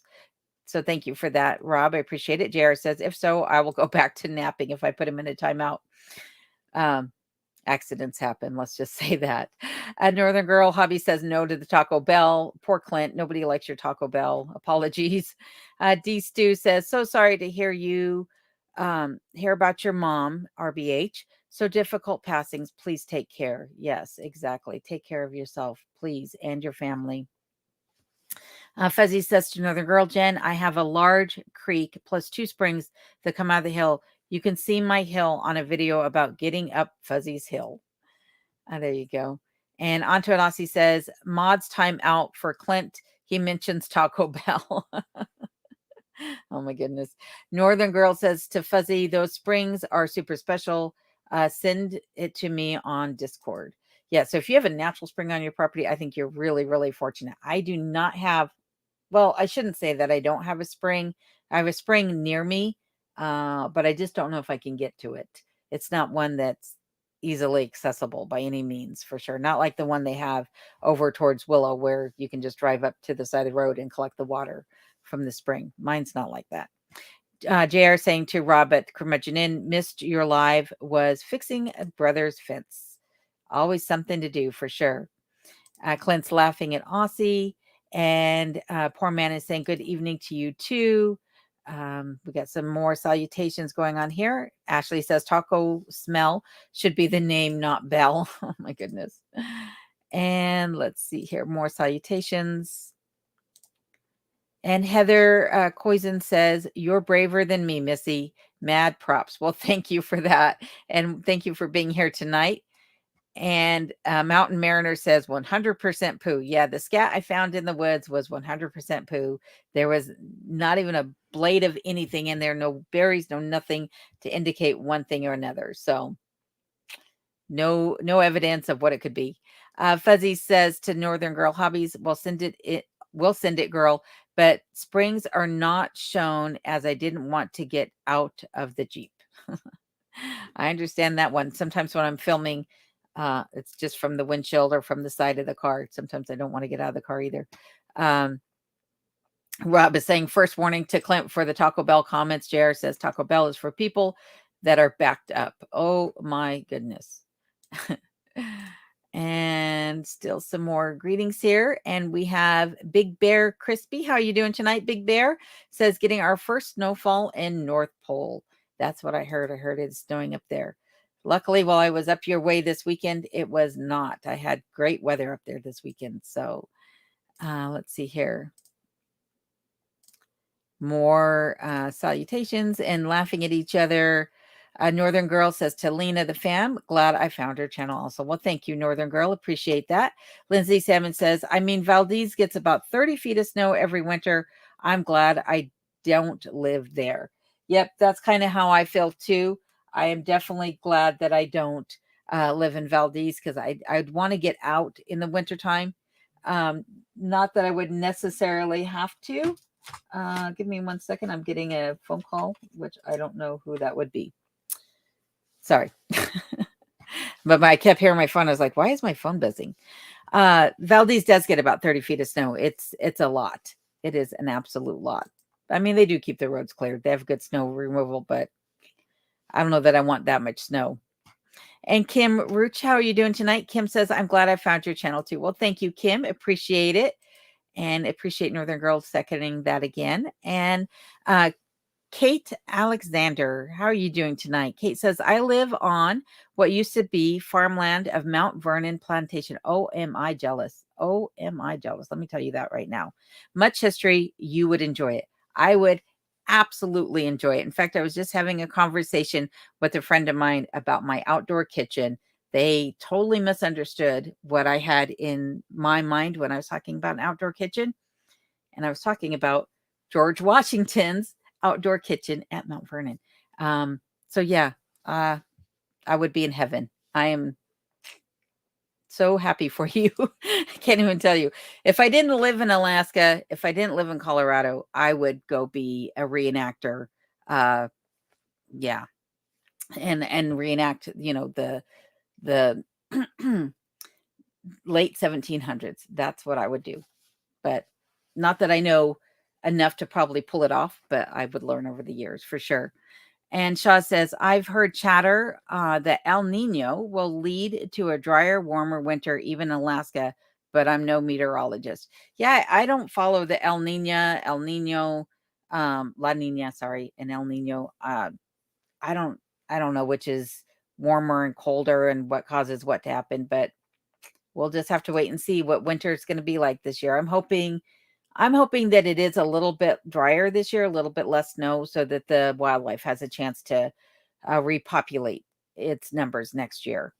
And Robert Bartman, how you doing tonight? Robert says, good evening along. Congrats on your garden. You did an awesome job on the raised beds. Barb and I will be visiting Alaska for a month this winter. That's fantastic. Well, I hope you guys have a great time while you're here. I'm curious to know what parts of Alaska you'll be visiting in. And Carrie Leonard, hello to you. Or Carrie Leonard, sorry, not got a little tongue tied there. Hello, hello. I'm glad you're here. And Shane Ladeau, how are you doing? Shane, it has been a while since I've seen you. Shane says hello from Colorado River, somewhere between Newcastle and Glenwood. Oh, that's a beautiful area, especially this time of the year. I bet the fall colors are amazing. And Alina says, ignore the people who had no idea what they're talking about. Some are pretty rotten. Yeah, I feel bad for people that they live their life in the doldrums and they take it out on others. I wish them all the best. That's all I can do. The Rose Family vlog, congrats on the relocation from Northern Girl Hobbies. And Jerry Venables says, alone, we're also very glad you have this channel. Can't imagine 35-degree weather in October. It's not as bad as it seems, let me tell you, Jerry. But I'm so glad to have you here with me as well, at least in spirit. So thank you. And Charlotte, how are you doing tonight? Charlotte Bassett says, there is always people with their crazy crap. That is true. That is absolutely true. But regardless, I'm glad you're here, Charlotte. And Alina saying yes, and a big heart to Northern Girl. And Jose says, try to ignore the bad comments in your videos. You have such an awesome channel and a beautiful community. I'm very fortunate that I don't get a whole lot of negative comments in my channel. Every now and then it's just one or two, but it's not that much. And I can take it all in stride, but a lot of times when there's some negative comments, sometimes it's just constructive criticism, which I can appreciate because I learned from that. And other times it's just a critique, or it's somebody who you can tell is just obviously not in a good mood at the moment. And I usually don't pay too much attention to that. I think, that's to each their own, but thank you. I appreciate that, Jose. And Carrie says, Carrie Leonard 66. There you go, Carrie. Thank you very much for putting that up. And Northern Girl Hobby says, evening to Carrie. And Northern Girl also says exactly to what Jose just said. And we've got some more salutations going on here. And Mark Keating says, greetings from Maine. Glad to see you this evening. You are still using the Well Gusher water pump. Yes, I am. In fact, I just switched things around in the kitchen. Last year, I had that big 55-gallon drum full of water sitting next to the wood stove, and I had two 14-gallon tanks behind the wall in the kitchen that the Well Gusher pump was drawing from. But I found, because I had the 55-gallon sitting right there, that I didn't really use the faucet all that much, and therefore I didn't really use the pump. So this year I did away with the two 14 gallons. I put the 55 behind the wall of the kitchen, ran the pump into there so that I'm drawing that water from there, because I wound up dumping the water in those 14-gallon tanks into the garden. I mean, at least it went to watering the garden, but I didn't really use the pump a whole lot. So that pump was a great suggestion. So thank you for that. And how's it holding up? If so, and thank you kindly. It is holding up fantastic. Like I said, it didn't get used a whole lot, but when I rehooked everything up, I ran water through it and everything, because I did use it a few times last year, and it was working wonderfully. So I absolutely love that pump. I think that pump was the fix that my kitchen needed for sure. And that means this year the sink will get used a lot more. The faucet, that is, will get used a lot more with the sink than just me hand pouring water in from the 55 or from the hot water tank. So, and there is Carrie's channel link for everybody. So be sure to check out Carrie Leonard. I'm sure they would appreciate that. And Northern Girl is saying to Shane, I imagine some good fishing in that river. That there is. I can attest to that. And Christy says, hello from South Dakota. Love your videos. Well, thank you, Christy. I appreciate that. And I appreciate you being here with me tonight. And again, some salutations from Rob to Christy. And Liberty Can, how are you doing tonight? So good to see you again. Liberty says, better to live in Fairbanks other than unfairbanks. That's funny. Oh my goodness. And Nance over at Buckeye Bigfoot says, ignore the nasty comments on your video. Your success and happiness only angers them because they are unhappy. I agree to that as well. Read up on hater psychology and you will never give nasty comments a second glance. So one of the sayings I heard years and years ago, and I'm going to get this quote entirely wrong. I'm sure someone else will be able to put it up how it was said correctly, but it was said by Eleanor Roosevelt. And she said something along the lines of, if you ever wonder how much others think of you, they don't. And that stopped me from worrying about what others think. Because to her point, like, we all get worked up in our heads about, oh, they probably don't like me, or they probably think I look funny or talk funny or this or whatever, right? Whatever the thing is that's going on in our head. Most people see you, they might think about you for that moment that they glance at you, and then they're on to the next thing that they see, and they're not focused on you, and they're not dwelling on you. And if they are, just know you live rent free in their heads. Yeah, that's my sarcasm right there. So yeah, I don't think about the negative people and their comments. It doesn't really bother me, but I appreciate that, Nance. And I will definitely look that up. And I've got some salutations going on. And Poor Man says, I only lived like 2 blocks away from town, and I can hardly ever go into town. But when I do, it seems like every time I go into town, the next day I'm sick. Yep. That's the thing, is you never know, what you're going to get. Luckily, like when I was younger and I was raising my kids, and, at first they were going to public school and they were always bringing things home. And I was working with people that didn't necessarily have the best hygiene practices.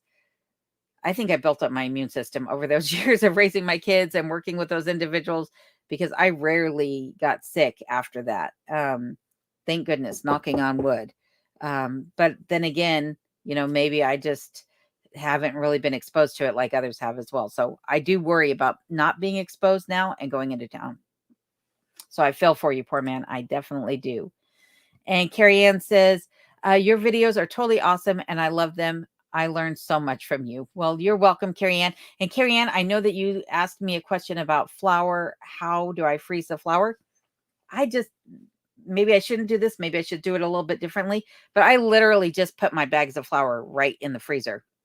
I don't put them in a Rubbermaid container or a Ziploc bag or anything like that. Just the paper bag of flour goes directly in the freezer. And the only caveat to that I can tell you is that don't store other fragrant things in the freezer with your flour or your sugar, because they'll absorb the odors. So if, say, you were cutting onions and you're going to throw your onions in that freezer, your flour is going to soak up that onion smell. Even if your onions are in a Ziploc bag, the smell is going to leach out of that plastic and your flour will wind up taking on that scent. So one thing to keep in mind is you don't want to have anything pungent in the freezer when you do it. But I hope that helps you, Carrie Ann. And Steve T, how are you doing tonight, Steve? It's been a while since I've seen you as well. So thank you for being here. Steve says, hi, everyone. Have the mosquitoes gotten frozen out yet? Yes. The mosquitoes and the flies both seem, and the gnats, they all seem to have pretty much gone away. I only saw one little tiny flying insect today. I don't know what it was, but it didn't seem to want anything to do with me, which was good. But yeah, all the mosquitoes have been gone. I would say the mosquitoes have been gone for about a month now. Maybe not quite that long, but yeah, they're gone for sure. So that's a good thing as well. And Rob is saying to Steve T, still have them in our area of Alaska, just not many. Oh, wow. That's kind of crazy. And John is saying hello to Kimberly. And Lindsay is saying, right, y'all, I'm going to head out. Y'all have a good night.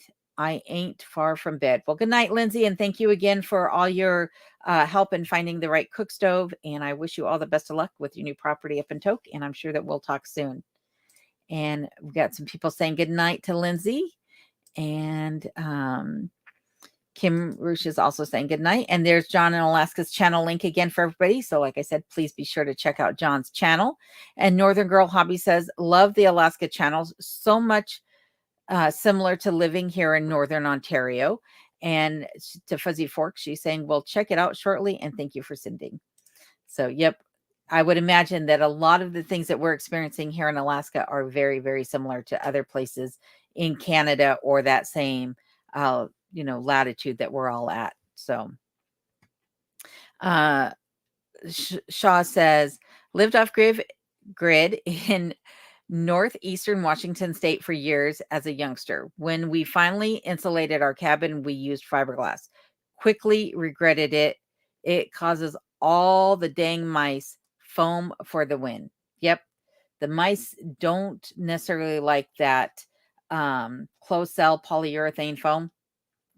They don't like burrowing into it. They'll gnaw at it a little bit, but they can't nest in it the way they can the fiberglass. So putting up the foam that I did on the bird screening that I have, it did work. I haven't had anything coming in, at least through those areas for sure. But I am still going to screen that off with some more rigid screening material that they can't chew through, they can't claw through, and also get some eaves put up on my house because I do not want the mice or any rodent for that matter nesting up in that insulation. And Ashley says, Alone, have you heard about using bars of Irish Spring soap as a mouse deterrent? I have heard about using Irish Spring soap. In fact, I've use stuff similar to that, very fragrant type bars of soap, citrusy type smelling stuff in my gardens in the past to keep rabbits out. And it did work for the most part, kept cats and rabbits out of the garden. And I'm sure that it would work also for the mice. I know a lot of people claim that peppermint oil will keep the mice away. But I will tell you that here, that has not been what I have found.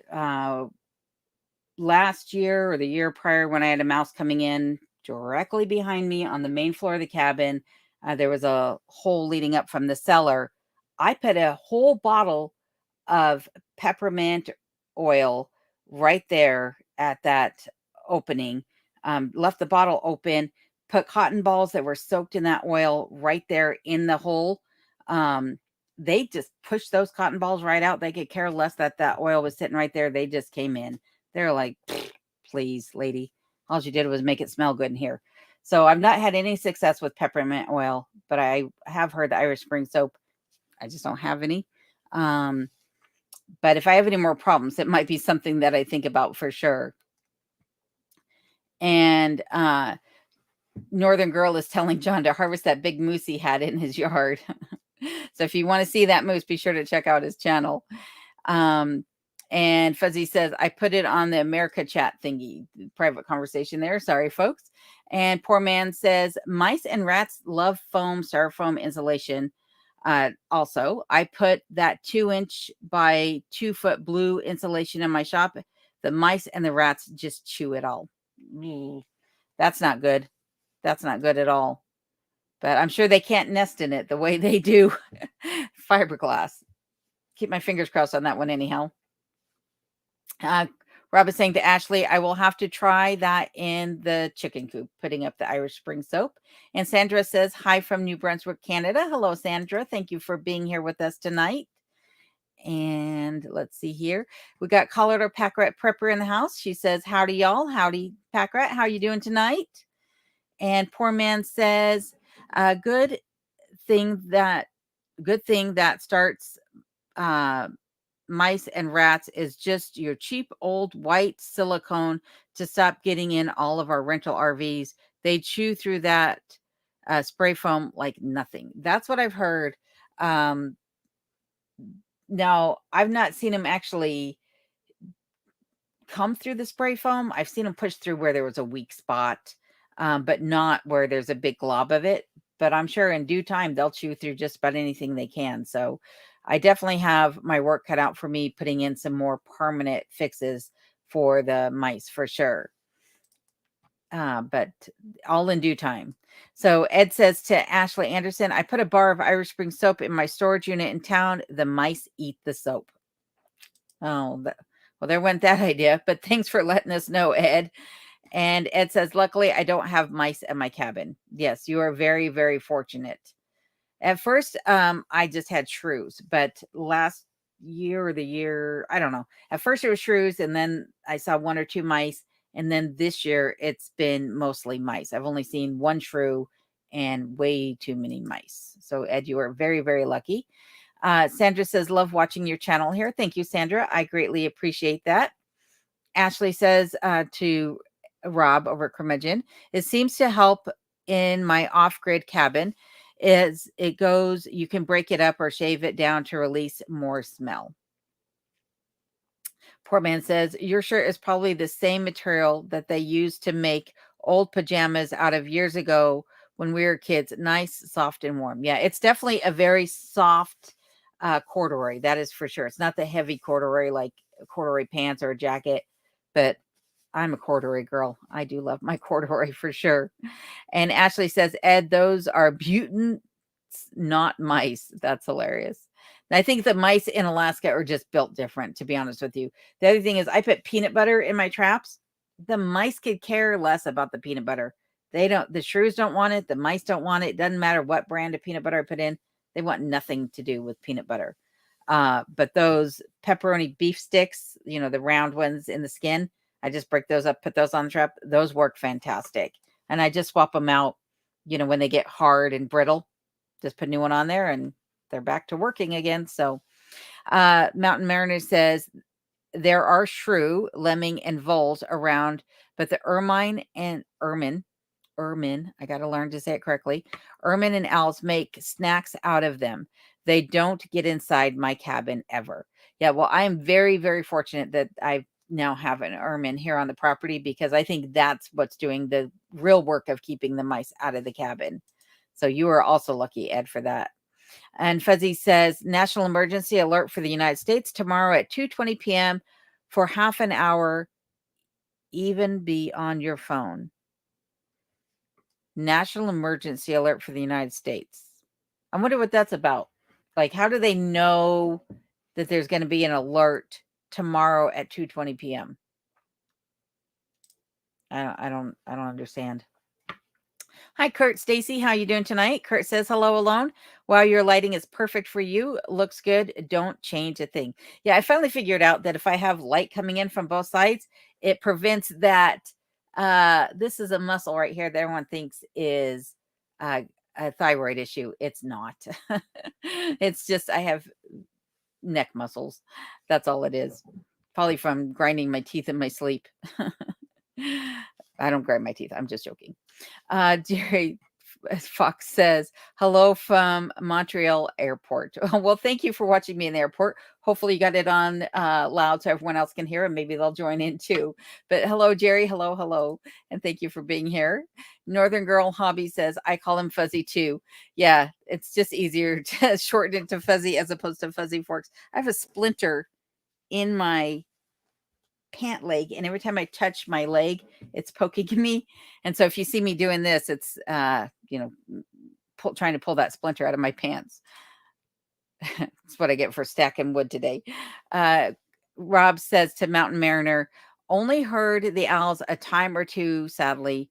Ermin is lazy this year. Oh my goodness. Well, maybe you just don't have that many rodents. Maybe the chickens are getting them. Just surmising. Anne in Oregon, how are you doing tonight? Anne says hello from Eagle Creek, Oregon. Well, good to see you again, Anne. So happy you're here. And there is our other moderator, Bill from Alaska's Last Frontier Homestead, who says, hi, everyone.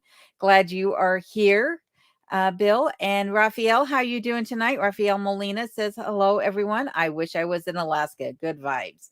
Well, like I said to you before, Raphael, come on up. Alaska's waiting for you.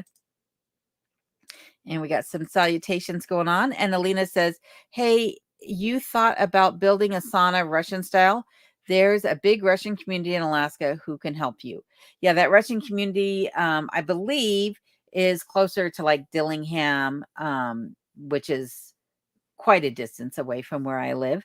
But I'm not so sure that I'm still going to do this sauna. I keep thinking about it. And I don't know that I'll actually use it just because, like I mentioned, I'm not one for the heat.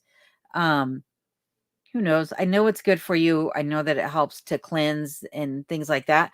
But I also am like struggling because if I did it, I would do it outside. Originally, I thought that I would turn my Arctic entry partially into a bathroom with a sauna built into it. But I definitely want, if I do it, wood-fired sauna. I don't want electric in there whatsoever. And venting it and things like that. I'm still trying to figure out if this is something that I really want to do. But I do appreciate the suggestion of looking towards the Russian community here in Alaska for help. And Northern Girl says to Amanda Brinkley, good to flush the system, Taco Bell. And Crumedge says, top thumbs up, folks, or tap the thumbs up, folks. Thank you, Rob and Sarah, for that. I appreciate it. And Ed says to Crumedge in, I shot a ptarmigan one time and was about 5 feet from picking it up out of the snow for dinner. An owl swooped down and flew off with the ptarmigan. Oh, no, that is not good. I hope you had something else to eat that night. Heather Coisin says, what's going to be your main heating source this winter? I have a feeling my main heating source this winter is going to be my oil burner. Simply because the wood that I received is last year's cut. I did speak to the firewood dealer that I get my wood from, and he did confirm that the majority of the wood I got was only last year's cut.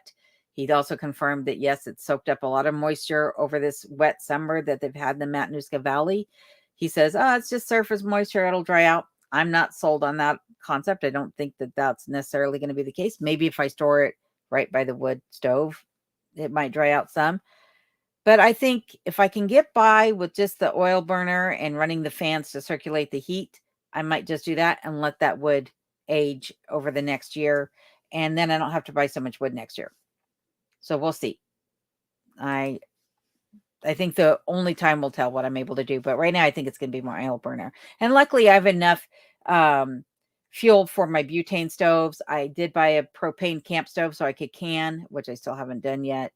But I do have the propane and then I have the butane, so I can cook on those if, I'm not using the wood stove. And let's see here. We got some things going on here. Ed says, that owl gave me the middle talon as he flew off with my dinner. Oh my goodness. And Northern Girl says, already smashed it upon the beginning. Well, thank you for that, Northern Girl. Really appreciate it. And Leanne, I'm never going to get this right. I do this every time. Leanne Stoto. I'm not going to get it right. I'm just going to call you Leanne.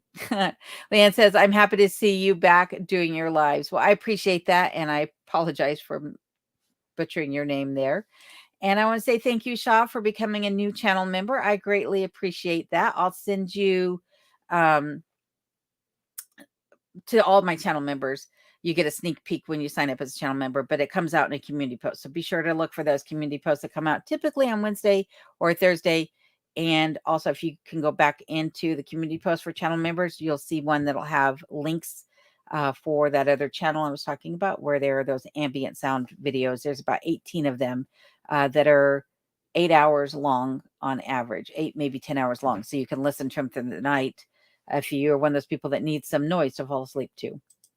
So thank you again, though. I appreciate that. And Northern Girl says, clean chimney. Yes, clean the chimney. Clean, clean, clean. So I got to put on my roof in the late spring and cleaned my chimney. And I have not used my wood stove since. So no need for me to get back up there just yet. But always plan on cleaning my chimney at least twice a year during the winter time. So, clean it in the spring, but then clean it around December and clean it again in February. And that seems to work for me. So, and Antodasi says, canning as always, Bill.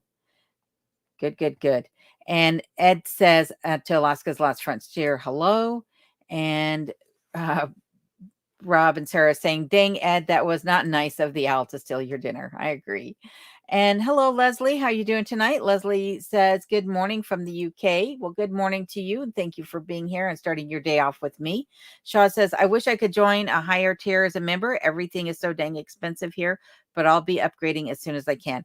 I appreciate any little thing that you can do. And the perks are the same, regardless of the level that you join at.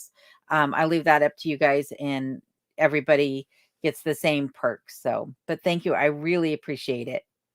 And Northern Girl says, Shaw, you rock. I agree. Like, especially for those of you who are on a tight budget and still wish to support the channel through your donations, that means a lot to me, because I do know how things are around the world and how tight money can be for everyone. So I really appreciate it.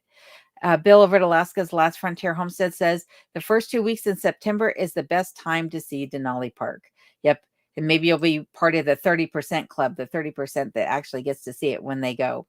And JR is welcoming Shaw to the members channel, or members section of my channel. And Orion Dazine, hello. I'm sure I just messed your name up as well. I apologize. But hello, and thank you for being here. Mike says, is this still live? Yes, it's not Memorex, Mike. It is still live. I'll be going for about another 30 minutes before I call it for a night. So thank you, though, for being here still, Mike. And Shaw says to Northern Girls, thank you. You rock more. And Northern Girl says, I better get to bed. Early morning coming. Great stream and great channel. Smash the thumbs up. Well, thank you, Northern Girl. And I appreciate you being here and joining us tonight, as well as being last night on Robin, Sarah's, and Adam Phyllis's as well. That was very kind of you to be there. And Orion says, do you use Starlink? I have not signed up for Starlink yet, but I'm looking into it. Currently, I'm still on DSL, but I am looking into getting Starlink. So I understand it's getting better and better in Alaska, as time progresses. So hopefully by the time I sign up for it, they've got all the little kinks worked out and there are no interruptions to the service. The only concern I have currently is cloud cover. Well, the cloud cover, because it is very cloudy where I live, probably cloudier than a lot of places in Alaska, maybe, I don't know. But with the cloud cover, I've heard some people say that that'll cause a disruption to the service. So that's the only thing I'm concerned about. And JR says hi to Bill over at Alaska's Last Frontier. And Rob is saying good night to Northern Girl Hobbies, and was great to see you on here tonight. And Northern Girl says no to Ryan, not here. Good night to Rob and Sarah and everyone else. And Kim is doing good nights. And John in Alaska saying, thank you to Jose. You were so kind. I appreciate it very much. And we've got more good nights going on for Northern Girl. And Fuzzy says to Northern Girl, you guys can call me Fuzzy, as when I set up the channel and was typing it, I hit the T instead of the Y. but too lazy to change the mistake. Yep, I know how that goes. Let's see here. Oh, Bill is saying that he uses Starlink over at his channel at Alaska's Lance Frontier Homestead. And Bill is over also by the Willow area and Peters Creek. I forget where your other cabin is, Bill. Sorry. I apologize. My brain is gone blank on me here. And let's see here. Orion says, ALFH, are you in Southeast Alaska? How consistent is your signal? So he's asking Bill where Bill is located and the signal regarding Starlink. Onto it, Aussie says hi to John. There's Sean in Alaska's channel link, so be sure to check out Sean in Alaska channel link, and be sure to check out his cabin build and everything he's got going on. And there's Rambling with the Browns. Hi, Scott. How you doing? Scott says, howdy, y'all. So, Scott, can you confirm that we are set for 4 p.m. my time? I'm hoping it's my time. 4 p.m. my time on Friday the 13th for our interview. I just want to make sure that we got this all straight. And Rob is saying to Poor Man's Homestead, I am building something with a friend kind of like that. I will have a video of it when it is done. I forgot what you guys were talking about, so I apologize. Bill is saying to Orion, I'm in Willow, which is about an hour north of Anchorage. My signal is really good if I didn't have a few trees in the way. Make sure you have good northern clearing. So for me, that will be fine because, yeah, I can set it on one side of the cabin and perfectly clear to the north there. So that should work out well for me. Poor Man says, oh, the fan, that's what they were talking about, to the stove, to the cellar. Any computer fans, and computer fans are only 12 volts. And I just got one of the 12-volt Razer plug-in things, you know, that you can pick lots of them at the used stores and just wire it straight to the fan. Good to know, Poor Man. Thank you again for clarifying. And we've got some salutations going on. Leslie's saying good morning from TH. I'm not sure what TH is. Sorry about that, Leslie. And Orion says, I appreciate the info. Thanks. You are welcome. I'm glad that we could help you. Antorazzi says, Alone, do you have any major plans for passing your time in the winter this year? Construction inside the cabin. I have plans to finish the kitchen because I want it done. I would like to use my countertop. I took the plastic off the butcher block when my son cut it, and now I have it lined with butcher block paper, freezer paper, if you will, so that I don't soil it, you know, get it stained or anything before I get it sealed. So I'd like to get that remedied. I also have some plans to do some work up here in the upper level of the cabin to remedy some safety issues that are going on up here, and also to work down the cellar and getting that organized, getting some shelving built down there, my bins for holding potatoes and carrots and beets and things like that. So those are just a few of the projects that I've planned this year in the upstairs and, you know, throughout the cabin. But I also at some point would like to get the floors redone in here because I just have 50-year-old plywood floors and they're really splintery and they're beyond repair as they are. Like I need to actually lay down new plywood and then flooring on top of it. So at some point that's going to be happening. At some point I'll be putting a bathroom in the Arctic entry. You know, these are all just things that'll happen over the course of maybe this winter, maybe next winter, but definitely the safety issues up here for sure are getting done this year. And Hilltop Girl, how are you doing tonight? So good to see you.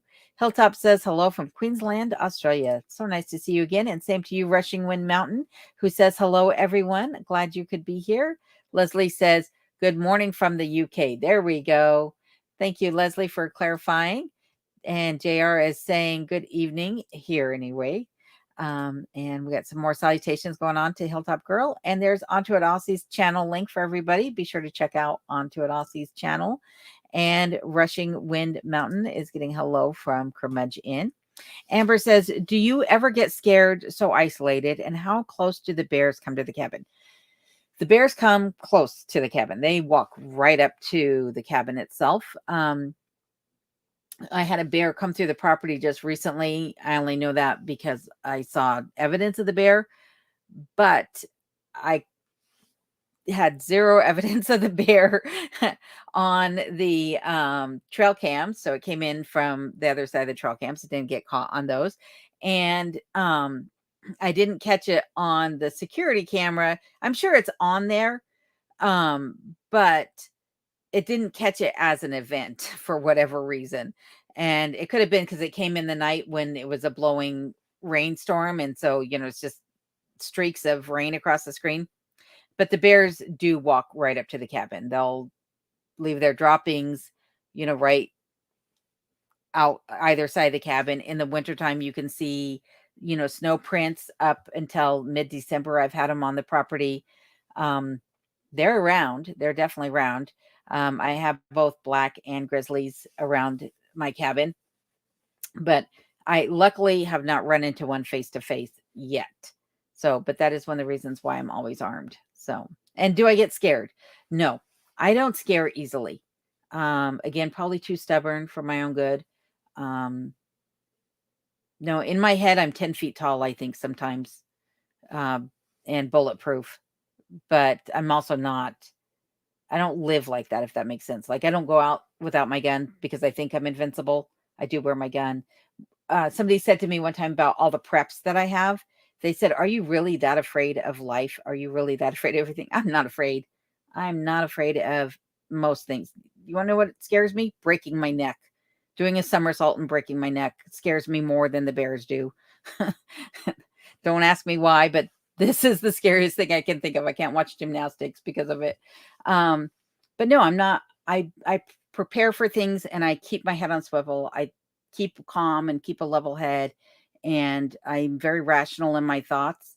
When I hear a noise I can't explain, instead of letting it freak me out and thinking, "Oh my God, what is that?" I think, "Okay, what is that?" And then I sit there and try to figure it out before I let my mind carry away with me. So luckily for me, I don't really get scared easily, though. So thank you, though. That's a great question.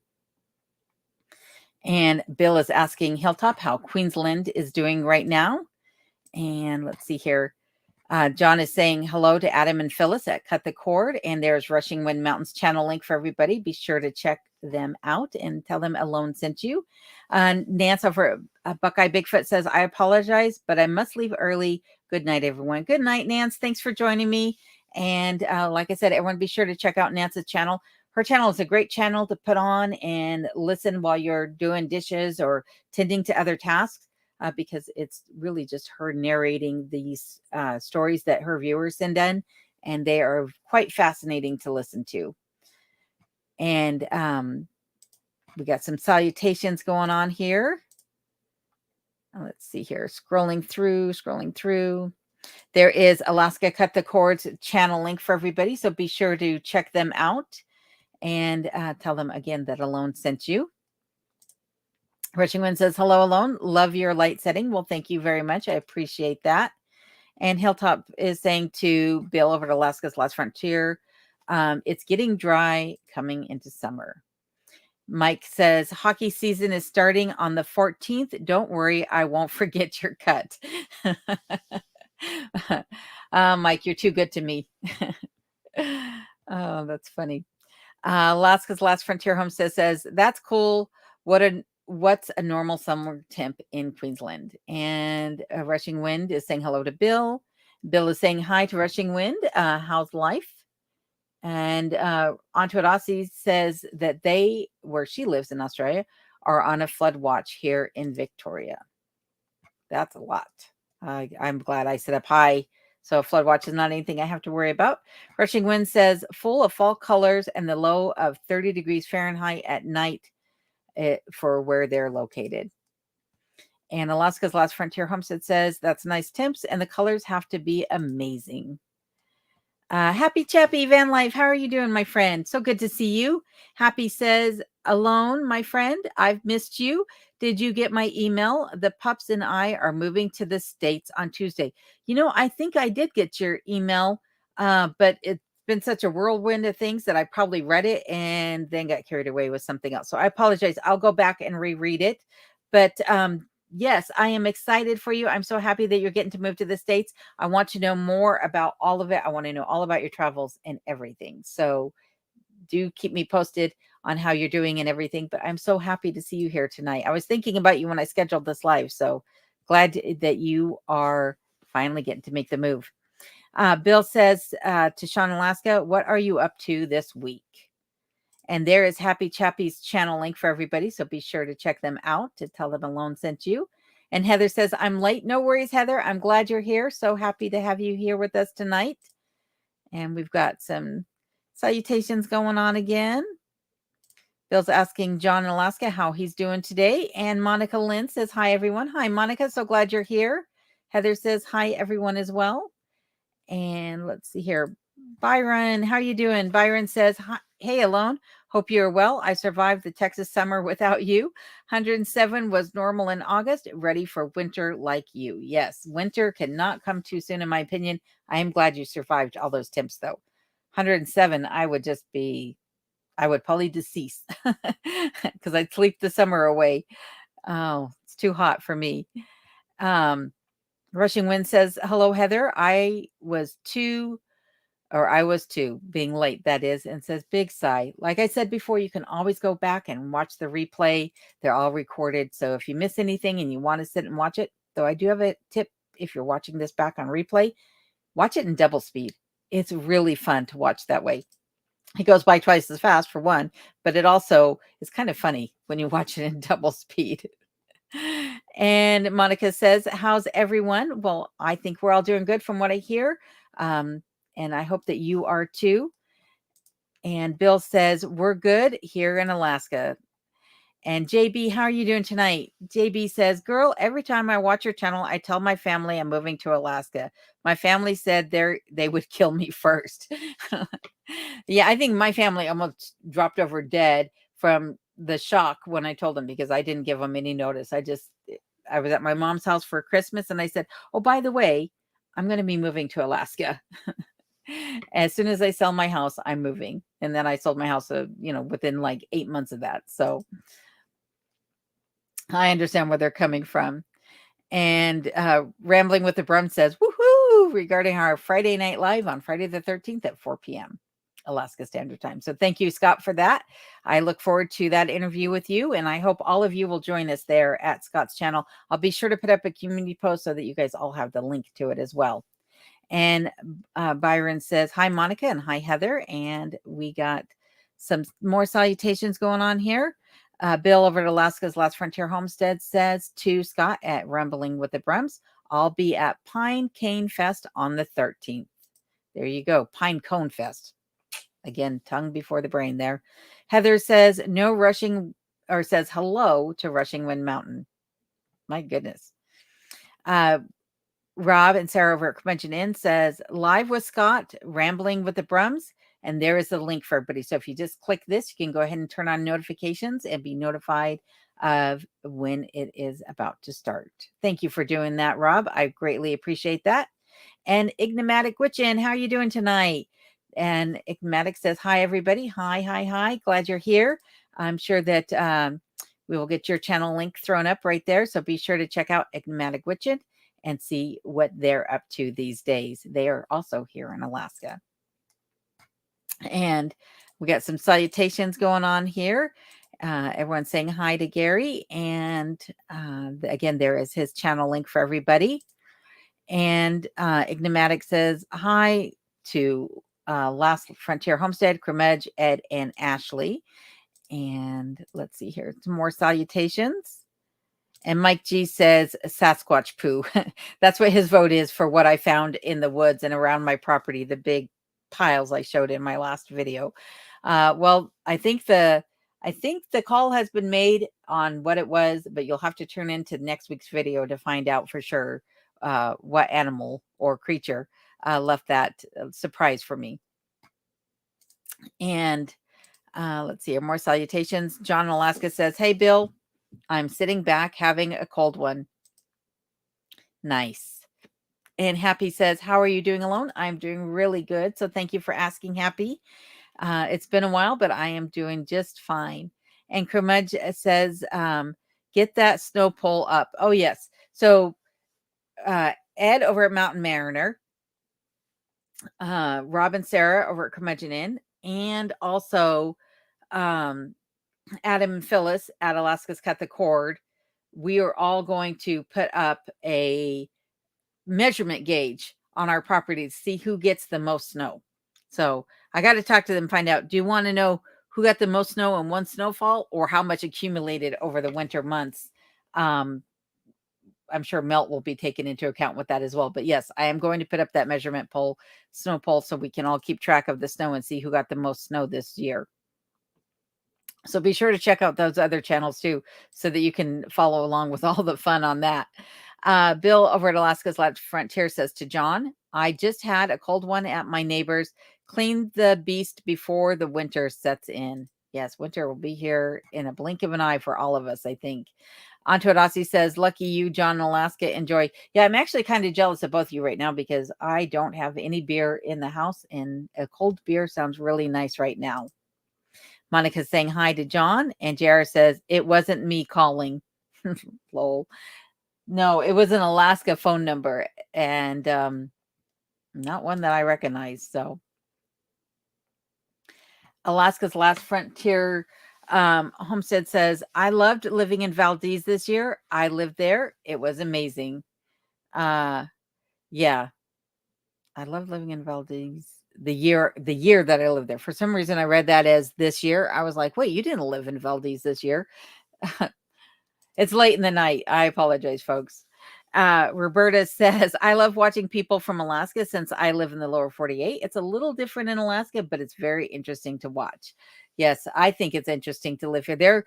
We were talking about this on the live streams last night with Alaska Cut the Cord and Curmudgeon, and we were talking about how some things are vastly different, that you wouldn't expect to be different, and other things don't have much difference, but just enough that it's noticeable. So fishing, for example, back in Colorado, I went fishing every weekend and had no problem catching fish. I've not caught a fish up here yet. So the fish up here react differently as well. Now I'm sure part of that has to do with, they're seeing different insects and different, plant life and things like that. Their conditions are different than it is in Colorado, even though it's very cold there, it's cold here. But yeah, things are just different. So gas prices are higher, grocery prices are higher. It can be a little bit more tricky. And, you could be living in a place like mine where it was built without any regulations, any building codes or anything like that. So there's a lot going on here that you might not have in other parts of the country for sure. And hi, Charles. Charles O'Neill says, hello, Alone and fans. I'm so glad I caught the live stream. Well, I'm glad you caught it again also, Charles, and I appreciate you joining me tonight. Rushing Wind is laughing at JR for saying it wasn't him calling my phone here tonight. And there is Rob and Sarah's channel link. Be sure to check them out and tell them thank you for helping to moderate my live streams. Appreciate that. And Jennifer, how are you doing tonight? Jennifer Hunt says, hi, Alone. You're living my dream. I grew up in Colorado Springs, and my hubby and I bought a home in Teller County. Oh, I love Teller County. It's beautiful there. Lung disease for Ed. Me to move to Oklahoma last year. Oh, forced me to move to Oklahoma last year. Wanted Alaska, but hubby said no. Well, hopefully you can live vicariously through my channel. And I am so sorry to hear about your lung disease. I have family in Oklahoma though, so I'll tell them to look after you because yeah, Oklahoma is a beautiful place as well. It has lots of things that are very different than Alaska for sure. So I'll keep my prayers and thoughts with you and hope that you have a successful journey there in Oklahoma. And Alaska's Last Frontier Homestead says, for those living in Alaska who got their PFD today, I didn't get mine, but I'm a but I use a non-Alaskan bank. I use a non-Alaskan bank as well, and I will have to go in and look. I did not look to see if it deposited yet. John Alaska says, thank you to Antoadasi. I do feel like a lucky man. That's good to know.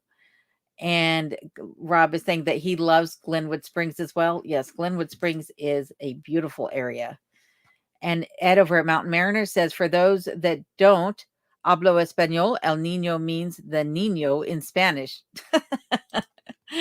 Great explanation. Thanks, Ed. And there's our friend 1968 Alaskan Sourdough. How are you doing tonight? Um, uh, he's talking to Bill over at Alaska's Last Frontier and says, I think most will get the PFD this Thursday. There you go. And laughing at Ed and saying hello to Alaskan Sourdough. And let's see here. John Alaska says, hey, Bill, and hi to Rushing Wind, Alaska's Last Frontier Homestead. Hope you spit shined it, the beast that is. And Alaska, there is Alaska Sourdough's channel link for everybody. So be sure to check him out and say hello and tell him Malone sent you. And he is saying good evening to Robert Curmudgeon Inn. And thank you, Mike. I appreciate your $55 super chat. That means a lot to me. I appreciate it. I assume this is from your winnings, but if not, either way, I'm super, super appreciative of that. So thanks again, Mike. You always are a good friend, and I appreciate all that you do for me. Liberty Can says the comment about Fairbanks was a joke, not meant as rude. I'm sure we all took it that way too, Liberty. No worries. Kermudge says, woohoo to Mike Falinga. So yes, thank you again, Mike. Oh, wow. So nice, says Monica. I agree. And John says to Bill at Alaska's Let's Front Homestead, I got mine. Mike says, that's my pup support for my other son, Kenai. Lol, get him some bacon strips for me. Yes, you have got him hooked on those things. Now he expects them crumbled like bacon bits over his dinner, or he won't eat his dinner. So I have to keep him stocked up on it for sure. And Heather says, wow. Yes, I agree. Super generous. And Rebecca, Touched by Yarn, how are you doing tonight? Rebecca says, hi, everyone. I'm so glad to see you here tonight, Rebecca. Mike says, say a prayer for that mega mall tomorrow night. It's at, the Mega Millions. Yeah. And Powerball. It's at 1.4 billion now. And we're in it. Woohoo! I was going to ask you if you'd buy me a ticket because I was like, there's no Powerball in Alaska. You can't buy the tickets here. So yeah, sign me up. Even if you just a little, just keep me in your thoughts. Just kidding. But I do hope you win. That would be fantastic if you won, Mike. That would be super awesome for you. And anybody who won, honestly. Lee Jumper, how are you doing tonight? Lee says, not a sub, but I watch your videos from Big Springs, Nebraska. Well, thank you, Lee. I appreciate you watching. And even if you're watching and you're not a sub, it still works for my channel. So thank you very much. Very appreciated, and appreciate you being here with us tonight as well. And Rob is saying hello to Rebecca, Touched by Yarn. And JR says, since haters can't come up to your level, they try to bring you down to their level. Don't fall for it. Yep. No worries here. I stand on my own 2 feet and not much trips me up anyhow. I should say that. Elena the fam says, true quote. I've been trying to remember that too. Yep. Ever since I heard that quote by Eleanor Roosevelt, I stopped worrying about what other people think. I do care, but I don't let it affect me. Let me put it to you that way. And there is Rebecca Touched by Yarn's channel link for everybody. Be sure to check her out and see what she has going on these days. And JR is saying hello to Rebecca as she is saying hello to Rob and myself. Bill over at Alaska's Last Frontier Homestead has put up a quote for Eleanor Roosevelt quotes, or a link to Eleanor Roosevelt quotes. So thank you for that, Bill. Appreciate it. And let's see here. We got more salutations going on. And Creative Lori. Hi, Creative. I meant to say hi, Lori. Creative just came out again. Hi, Lori. How are you doing? Lori says, hi, alone. Are you sitting outside? You have a lovely campfire glow. No, it's a computer monitor and a lamp. But no, I'm sitting in my office. But Lori, I hope you're doing well. I saw your comment on my video, and I too have been MIA from watching a lot of videos lately, so I need to catch up with you as well. But I hope everything is well with you and with your family, because the comment that you left. So my thoughts are with you, Lori, for sure. And again, I hope you and everything that you have going on are doing great. This is the link to Lori's channel for those of you who would like to check her out. Lori has a channel about frugal living and other little things that she has going on in her life. So be sure to check her out, especially if you're one for looking for ways to save money in these tight economy days that we live in currently. And Lori is saying hi to the Curmudge Inn and asking how they are. And they are both saying to Creative Lori, doing good, thank you, and yourself. Lori says, thank you so much, with much love.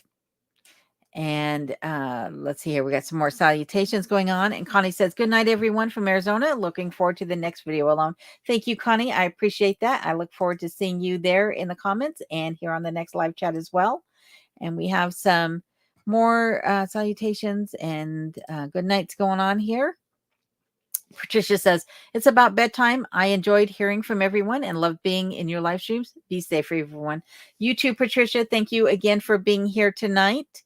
Really appreciate it. And Lori says to Rob and Sarah over the Curmudgeon Inn, I'm exhausted. I've been moving my dad's house of 45 years so he can move in with me. I can't wait till he's fully moved in. Yeah, that's got to be a big endeavor, but I am glad to hear that he's moving in with you. That's a good thing, I hope. I hope that everything works out for both of you that way. And let's see here. We've got some more salutations and good nights going on. Rob and Sarah say, Lori, yeah, moving parents is never fun. That can be true for sure. Mike G says that this is not a live chat. Don't match. This is not live chat. Don't match. Probably because I'm about 45 minutes behind in the comments. Yeah, it's hard to keep up with the comments because there are typically around 1,200 to 2,000 people in here. Comments, the chat is about 400 comments at its peak on average. So yeah, I do get behind and I apologize. Plus I get side railed by questions and what have you. But some like it, some don't. I do what I can. Jared says, Mike G, it is live. She's just a little behind on the responses. Yep. 45 minutes, like I said.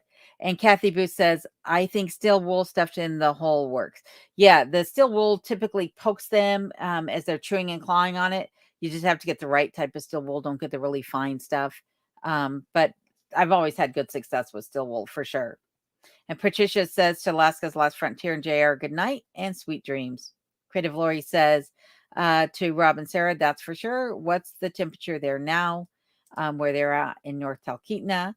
Heather, whoops, sorry, Heather. Heather says live chat not matching my end either. There might be a delay. In other words, there might be like a snag in it. But yeah, I am behind in the comments for sure. Liberty says, do you have a four-wheeler or other like snow machine in case your main rig breaks down? No, not currently. I don't have any snow machine or quad or anything like that. So those are in the plans, but not in the immediate future, unfortunately. Someday. But I do have, other people who live down the road from me a few miles that if need be, if I needed something, they would, be more than happy to come help me out. Well, maybe not if they do it all the time, but that's why I try to keep my car maintained as best as possible. So, and Rob is saying to Creative Lori, currently sitting at 45 degrees in their neck of the woods. JR said, I hear lead will stop the mice problems. Yeah. There was a squirrel on the cabin the other day, and I told him that if he didn't get off the cabin, he was going to get took us full of lead from me. Luckily, he hightailed it out of here, but I should have shot him. John is saying hello to Monica. Nice to hear from you. And Lee Jumper is saying Rushing Wind Mountain. And Rebecca is saying hello to Patricia and John. Lori says to Robin Sarah, that's cold. That's our winter weather, but I'm sure it's nice for up there. Alaska's Last Frontier Homestead says mice like to eat crayons, and then their poop is the color of the crayons. Seen it many times as a kid in my mom's classroom. Oh my goodness, that's kind of funny. They would look like those little nerd candies. Curmudge Inn says to Creative Lori, this morning was 25. I'm good with the light jacket and thermals to about -5 to -10. Then I have to get out the heavier coats. So for me, it's that 10 above and that 10 below is where I want to be bundled up. Below 10, below 0. So under that, so down to -40. unless there's a wind, I don't really think it's that cold. If it's above 10, above 0, I don't think it's that cold. But it's just that 20-degree range right around 0 that is miserable where I live. And I think it's because the humidity is higher at that temperature range for where I live. As long as it's dry, it's not that cold, or to me at least. And Judith Rupert, how are you doing tonight? Judith says, hi from Ohio. We hang Irish Spring in mesh bags on young trees to keep deer from rubbing against them. It sure works with deer. Well, that's good to know. I saw a thing earlier today about a bear. Some guy had wrapped, what is it? A rug, like you would, an outdoor rug that has, rubber nubs on it. He had wrapped it around a tree and a bear was using it to scratch himself. So that would have the opposite effect, but it was sure funny to watch that bear scratching himself. I thought about doing one right out by the trail camera, see what I catch. JR says to Heather, she gets so many posts. She does get behind on responses. Yep. Unfortunately, I do. Bill says the national emergency alert is a test of the system at 10 or something tomorrow for Alaska. Good to know. JR says national emergency alert is a test of the emergency alert system, just a test. That's good to know. Alina says they're planning for something that's for sure. Other countries had a system alert too. Yikes. Rushing Wind says they say it's a test. Whether your phone is on or off, it'll activate the test. Yikes. What happens if you have your volume off? Hopefully it doesn't go off then. Nothing like being, shocked when you hear that noise and you're not used to hearing noises. Rob is put up Rambling with the Brums channel link, so be sure to check out Scott's channel and tell him Malone and Rob sent you. And Billy Bob says, what's up, everyone? Long time no see. Welcome back. Thank you, Billy Bob. I'm glad to see you back here as well and appreciate you joining the chat tonight. And Shaw says, my pops all worked up about the test, thinks it's going to be making everyone sick from the frequency. They'll be broadcasting to all the devices, phones, computers, even TVs. Yikes. And Shaw says he's a bit of an overthinker. Lol. Maybe. Elena says, I meant have you. Sorry, lol. Elena, I forgot what we were talking about. Sorry. Let's see. Elena says they're planning for something at the consumer. Sorry, still not catching it, but that's okay. Antarasi says, why are they doing a test? Do they recon when do they recon they will do they reckon sorry why are they doing a test? Do they reckon they will need to use the system soon? I hope not also. Billy Bob says, how's it going to Rob and Sarah? And Two Bears, how you doing, my friend? Two Bears says, good evening, everybody. Looking fine tonight, Miss Alone. Must be that Alaska living. Yep. Someday you'll get up here too, Two Bears, and you'll get to have that same glow about you and a smile on your face every day. So I'm rooting for you, Two Bears. Absolutely rooting for you. Billy Bob, Rob is saying, going good, just about ready for winter. John Laska says, there is a large Russian village on the Kenai Peninsula in Anchor Point called Nikolaevsk. Lovisk. I can't read that last part. But that's good to know, John. Thank you for that. And Rob is saying, onto it, Aussie. They do it from time to time, but not always nationwide. Billy Bob says, yeah, the skies are changing every day now. That they are. At least today was a nice clear day. A little bit cooler outside today because of it, but it was definitely a beautiful day nonetheless. Got some salutations going on for Two Bears there. And Ashley says, Aussie, a lot of speculation on that makes me wonder for sure. Yep. And Happy says, I'll be able to catch you from next lives more regularly as I'll almost be on the same time. Yay for me. I'm very happy for you that you're finally getting to move to the States. And Antarasi says, yeah, Ash, what's coming? And Shaw says, wouldn't be the first time a test is directly followed by a need. Yikes. And Groovy Moose Cabins in Alaska. How are you doing tonight? They say good evening. Good evening. Be sure to check out their channel too. I'm sure we can get their channel link thrown up unless you want to throw it up yourself, Groovy Moose. Thank you for being here tonight. And we got some hellos going on to you. And Creative Lori says to Rob and Sarah, wow, that's cold. It's never gotten that cold here. I'm a big weenie when it comes to the cold. It's still a little warm here, about 91 degrees Fahrenheit. I get to wear flip-flops until Thanksgiving.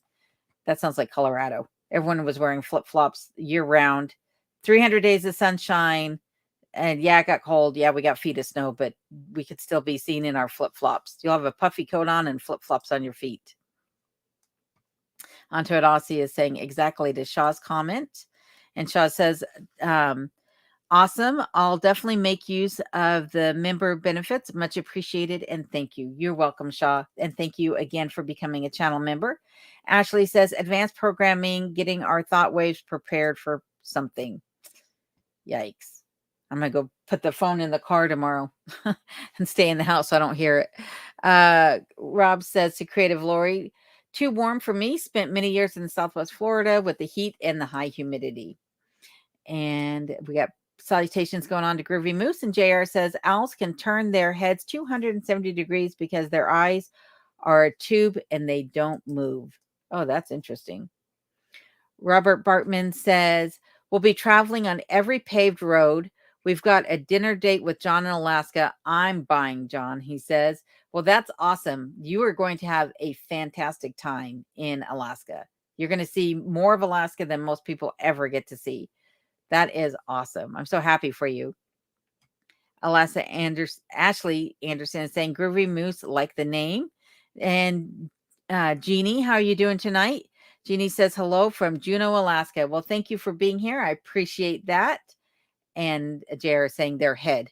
Owls can move their head 270 degrees. Very cool.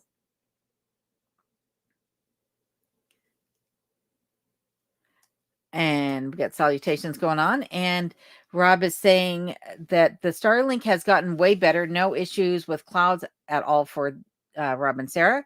Trees are another story. Well, that is good to know also. Thank you for that, Rob and Sarah. Veterans Cannabis Advocacy Group. Hello. Thank you for being here tonight. And says, what place in Alaska you live in? I live in the Copper River Basin by the Wrangell St. Elias National Park. That's where I live. And Liberty Can says, did you get a satellite phone? I did. I got a Garmin InReach and got it all set up and activated and everything. So, because there is a good portion of the Glen Highway, well, the Richardson Highway too, no matter what highway I'm on in Alaska, where I don't have signal on my cell phone, even though I have a local provider. So having that satellite phone is a huge lifesaver for me should something happen. And Creative Lori says to Rob and Sarah, yay, or yeah, humidity is definitely a pain, but my skin and hair loves it. Wow, that's a major change in living conditions from Florida to Alaska. That it would be. Happy says, hey, everyone, the messages are jumbling, but I've just seen them. Appreciate the love. Oh, well, thank you, Happy. I'm glad you're finally seeing all the messages. I think we're all happy for you, too. And Crumudge says, Creative Lori, yes and no. Grew up in New Hampshire, so used to the cold. Veteran says, do you have a zip code there? Yes, I do. The zip code for this area, it's a large area, is 99573. That is the zip code for the area. And Lolanda, Girl in the News says, hi, Alone. Have you heard any strange noises lately? Been thinking about the stuff you found in the woods. I have not heard any strange noises lately at all. When I first moved into the cabin and I was having the chiming on the chimney at the same time every night, regardless of whether or not there was a fire in the chimney, regardless of the temperature outside, regardless of the weather conditions, every single night at the same time or within a 10-minute range of that time, the chimney would chime. I've only heard that twice since having the roof redone. I haven't heard any other strange noises. I've seen the lights in the trees just recently, but they're so little. and so far away because it's in the trees behind the back of the cabin that my camera, my iPhone can't pick them up. But to the naked eye, they look like Christmas lights going off in the trees. They're red and they're green and they're blue and they're white, yellow sometimes, but they're there and they're bright, but they flicker. So it's like you see it once and then it's gone. And then you see it over here and it's gone. You see it over here. And at first I thought it's just my eyes playing trick on me. Like my eyes are having a hard time adjusting, or maybe I need to go get my blood pressure checked or something like that. But while it's happening, I'll look up at the sky to see if I see it above the trees, and I don't see it above the trees. I'll look at the ground. Am I seeing it on the ground? I don't see it on the ground. So there is definitely something in the trees here. I just don't know what it is. I can't make heads or tails of it. But check out next week's video, or this week's video, actually, coming out later this week, to find out more about what was leaving those big deposits in the woods, and get you some clarification on that. And Rambling with the Brum says, yes, good to go on our Friday night live. So thank you for that. That'll be Friday the 13th with Rambling with the Brums. And Lee Batchletter says, hi, Alone. Can you hunt on your own land without a hunting license? Not without a hunting license. You still are required to have a hunting license. And, it's good to always read the regulations and talk to people in the Department of Wildlife, but you can hunt on private land in Alaska, including your own land. You just got to make sure that you follow the dates and the regulations when doing so. But yes, you can, but not without a license. Rob is saying to veterans, she is behind a bit in the comments. Yes, sorry about that. Poor Man's Homestead says, I'm very happy I made this live. I missed it very much. Thank you very much for showing your smiley, happy face. You're welcome, Poor Man. I'm always happy to see you here as well. So thank you for that. John Alaska says, Robert Bartman, I'm looking forward to it. And Wayne Sperlin, how are you doing tonight? Coming to us from Denver, North Carolina. Thank you, Wayne, for being here again. I appreciate that. And Veterans says, thanks. Just curious. You are very welcome. And Rushing Winds is saying hello to Wayne and to Poor Man. Lori says to Rob and Sarah, oh, okay, that makes sense. I've always lived in California, but would love to move to Portugal or to the Italian coastline one day when I'm rich and famous. Lol. That's awesome. Creative Lori, Rob is saying, I will stay right where I am. I lived on my sailboats for years in the subtropics. Rather be cool. I agree with you on that one. And Mark Keating, how are you doing tonight? Mark says, hey, John Alaska, just subscribe to your channel and watch the video on your wood stove. Great attitude and content. Welcome home, friend. Thank you for doing that, Mark. I'm sure John appreciates it too. And Bill is saying, have you seen Sasquatch lately? Nope. Nor have I seen Dewey. I think they ran off. I think they, moved to the Bahamas or something, because I've not seen hide or hair nor of Dewey or Sasquatch lately, unless that dropping was Sasquatches. Have to tune in to find out. Creative Lori says, okay, wow, that's super cool. I'm a water baby, so I love the water. I wish I loved the cold, but I don't do very well when I'm a frozen popsicle. And Rob is saying you get used to it pretty fast. I agree. Getting up here to Alaska, everyone that I've talked to seems to have acclimated just as quickly as I did when I moved up here. But I also moved from Colorado, like I said, which is very similar in temperatures to this part of Alaska.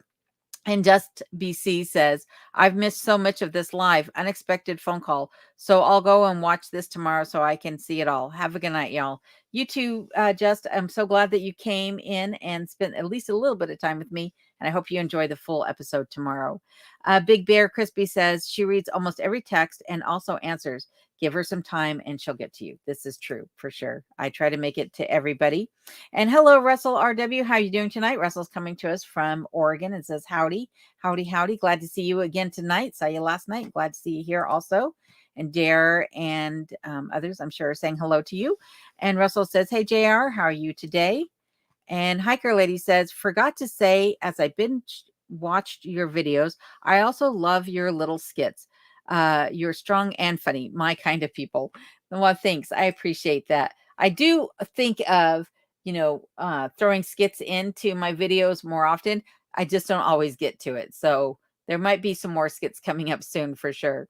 And Trisha Wymore says, hi all. Well, hi, Trisha. Thank you for being here. Appreciate it. And Creative Lori says, I suppose I would get acclimated to it, even when it's 115 degrees Fahrenheit here. I'm not loving that either. I'm happy at 85, just right. That's good. I'm glad that you're happy where you're at. I believe that, yeah, we all have our own temperatures that we like for sure. And I agree with Rob when he says at 85 degrees, I melt now. That's how I am. I'd be just a puddle of nothingness. And Kath Walden, hello, hello. Kath says, I binge watched all your videos, urban girl in Alberta, Canada, but I love your journey. Well, thank you, Kath. I appreciate that. I love to hear when people are binge watching the channel. That makes me feel good about the content I'm putting forward. And I appreciate seeing you here tonight as well. John Alaska says, thank you to Mark Keating. Welcome home to you. JR is saying to Russell, rain went bye-bye here. That's good. No more rain for JR tonight. Russell says, yeah, some here for JR, supposed to be like 75 here on the coast in Oregon on Friday, if you can believe the weather people. Yep, sometimes they get it right and sometimes they're way off the map. Creative Lori says, I bet you would melt to Rob and Sarah in Curmudgeon. That's a big difference. I love the wildlife and the scenery there. So I live vicariously through all of you brave Alaskan folks. And JR says that it was 72 degrees Fahrenheit in his neck of the woods today. Hi, Lynn Smith. Good to see you again. Lynn says, hi, alone. I'm so glad you're here and could join us tonight.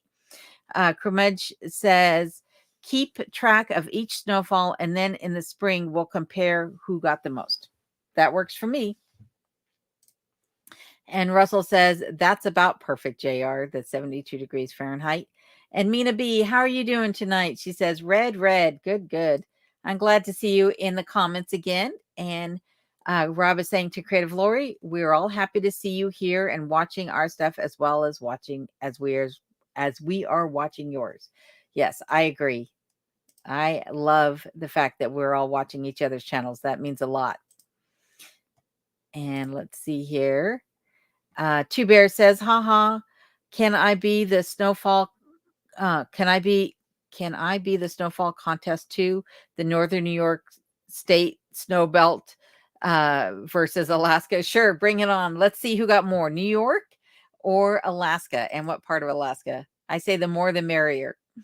Creative Lori says, thank you so much. My videos aren't as cool as yours. I do love watching what you all get your groceries up there and home. Much is spent and how much is spent. I love renovations too. That's awesome, Creative Lori. I love watching Creative Lori's channel because I'm always amazed at what she is able to do with what she has. She spends so little, so little. She does utilize a food bank, but before she utilized the food bank, even her budget was mind-boggling. She is the queen of frugal living. So my hat goes off to you, Creative Lori. And Two Bears, Rob is saying, get in touch with him and he'll get you all set up for being part of this snow tracking contest here. Creative Lori says, how much, not home much. Yep, figured that part out. Happy Chappy says, we'll say goodbye now. My much missed and sweet friend. Chat soon. Yep, have a good night. And like I said, keep me posted. I'll go back and reply to your email. Apologies that I didn't get back to you sooner. And Happy Chappy says, oh, and take care. You too. And we got some saying goodnight. And Boo Cotton says, I'm an Oklahoma girl, lol. Well, Boo, I am so glad to see you here in the comments. And yeah, like I said, Oklahoma is nice as well. It has its own unique way of life and climate, much unlike Alaska for sure. Two Bear says, I will to Rob and Sarah. And Happy says, goodnight to John. How did the first annual meetup go? And Bill says, I got to go, everyone. Have a great night. Good night, Bill. Thank you for being here. And with that, I'm going to sign it off too, actually, folks, because it is actually 7:45 now. And I know that I'm still about half an hour behind in the comments. So if I didn't get to your comments, I want to say, I apologize. I do go back through and read them after the fact. But I also want to say thank you to everybody for being in here. Thank you to Mike for your wonderful donation.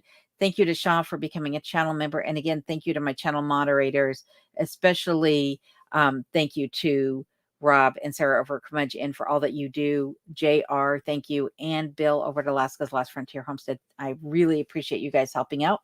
And with that, I'm going to sign off. I do want to say stay safe and take care. And until next time, I'll be right here. I'll see you guys at the end of the week for the next video. Thanks again, everyone. Have a good night.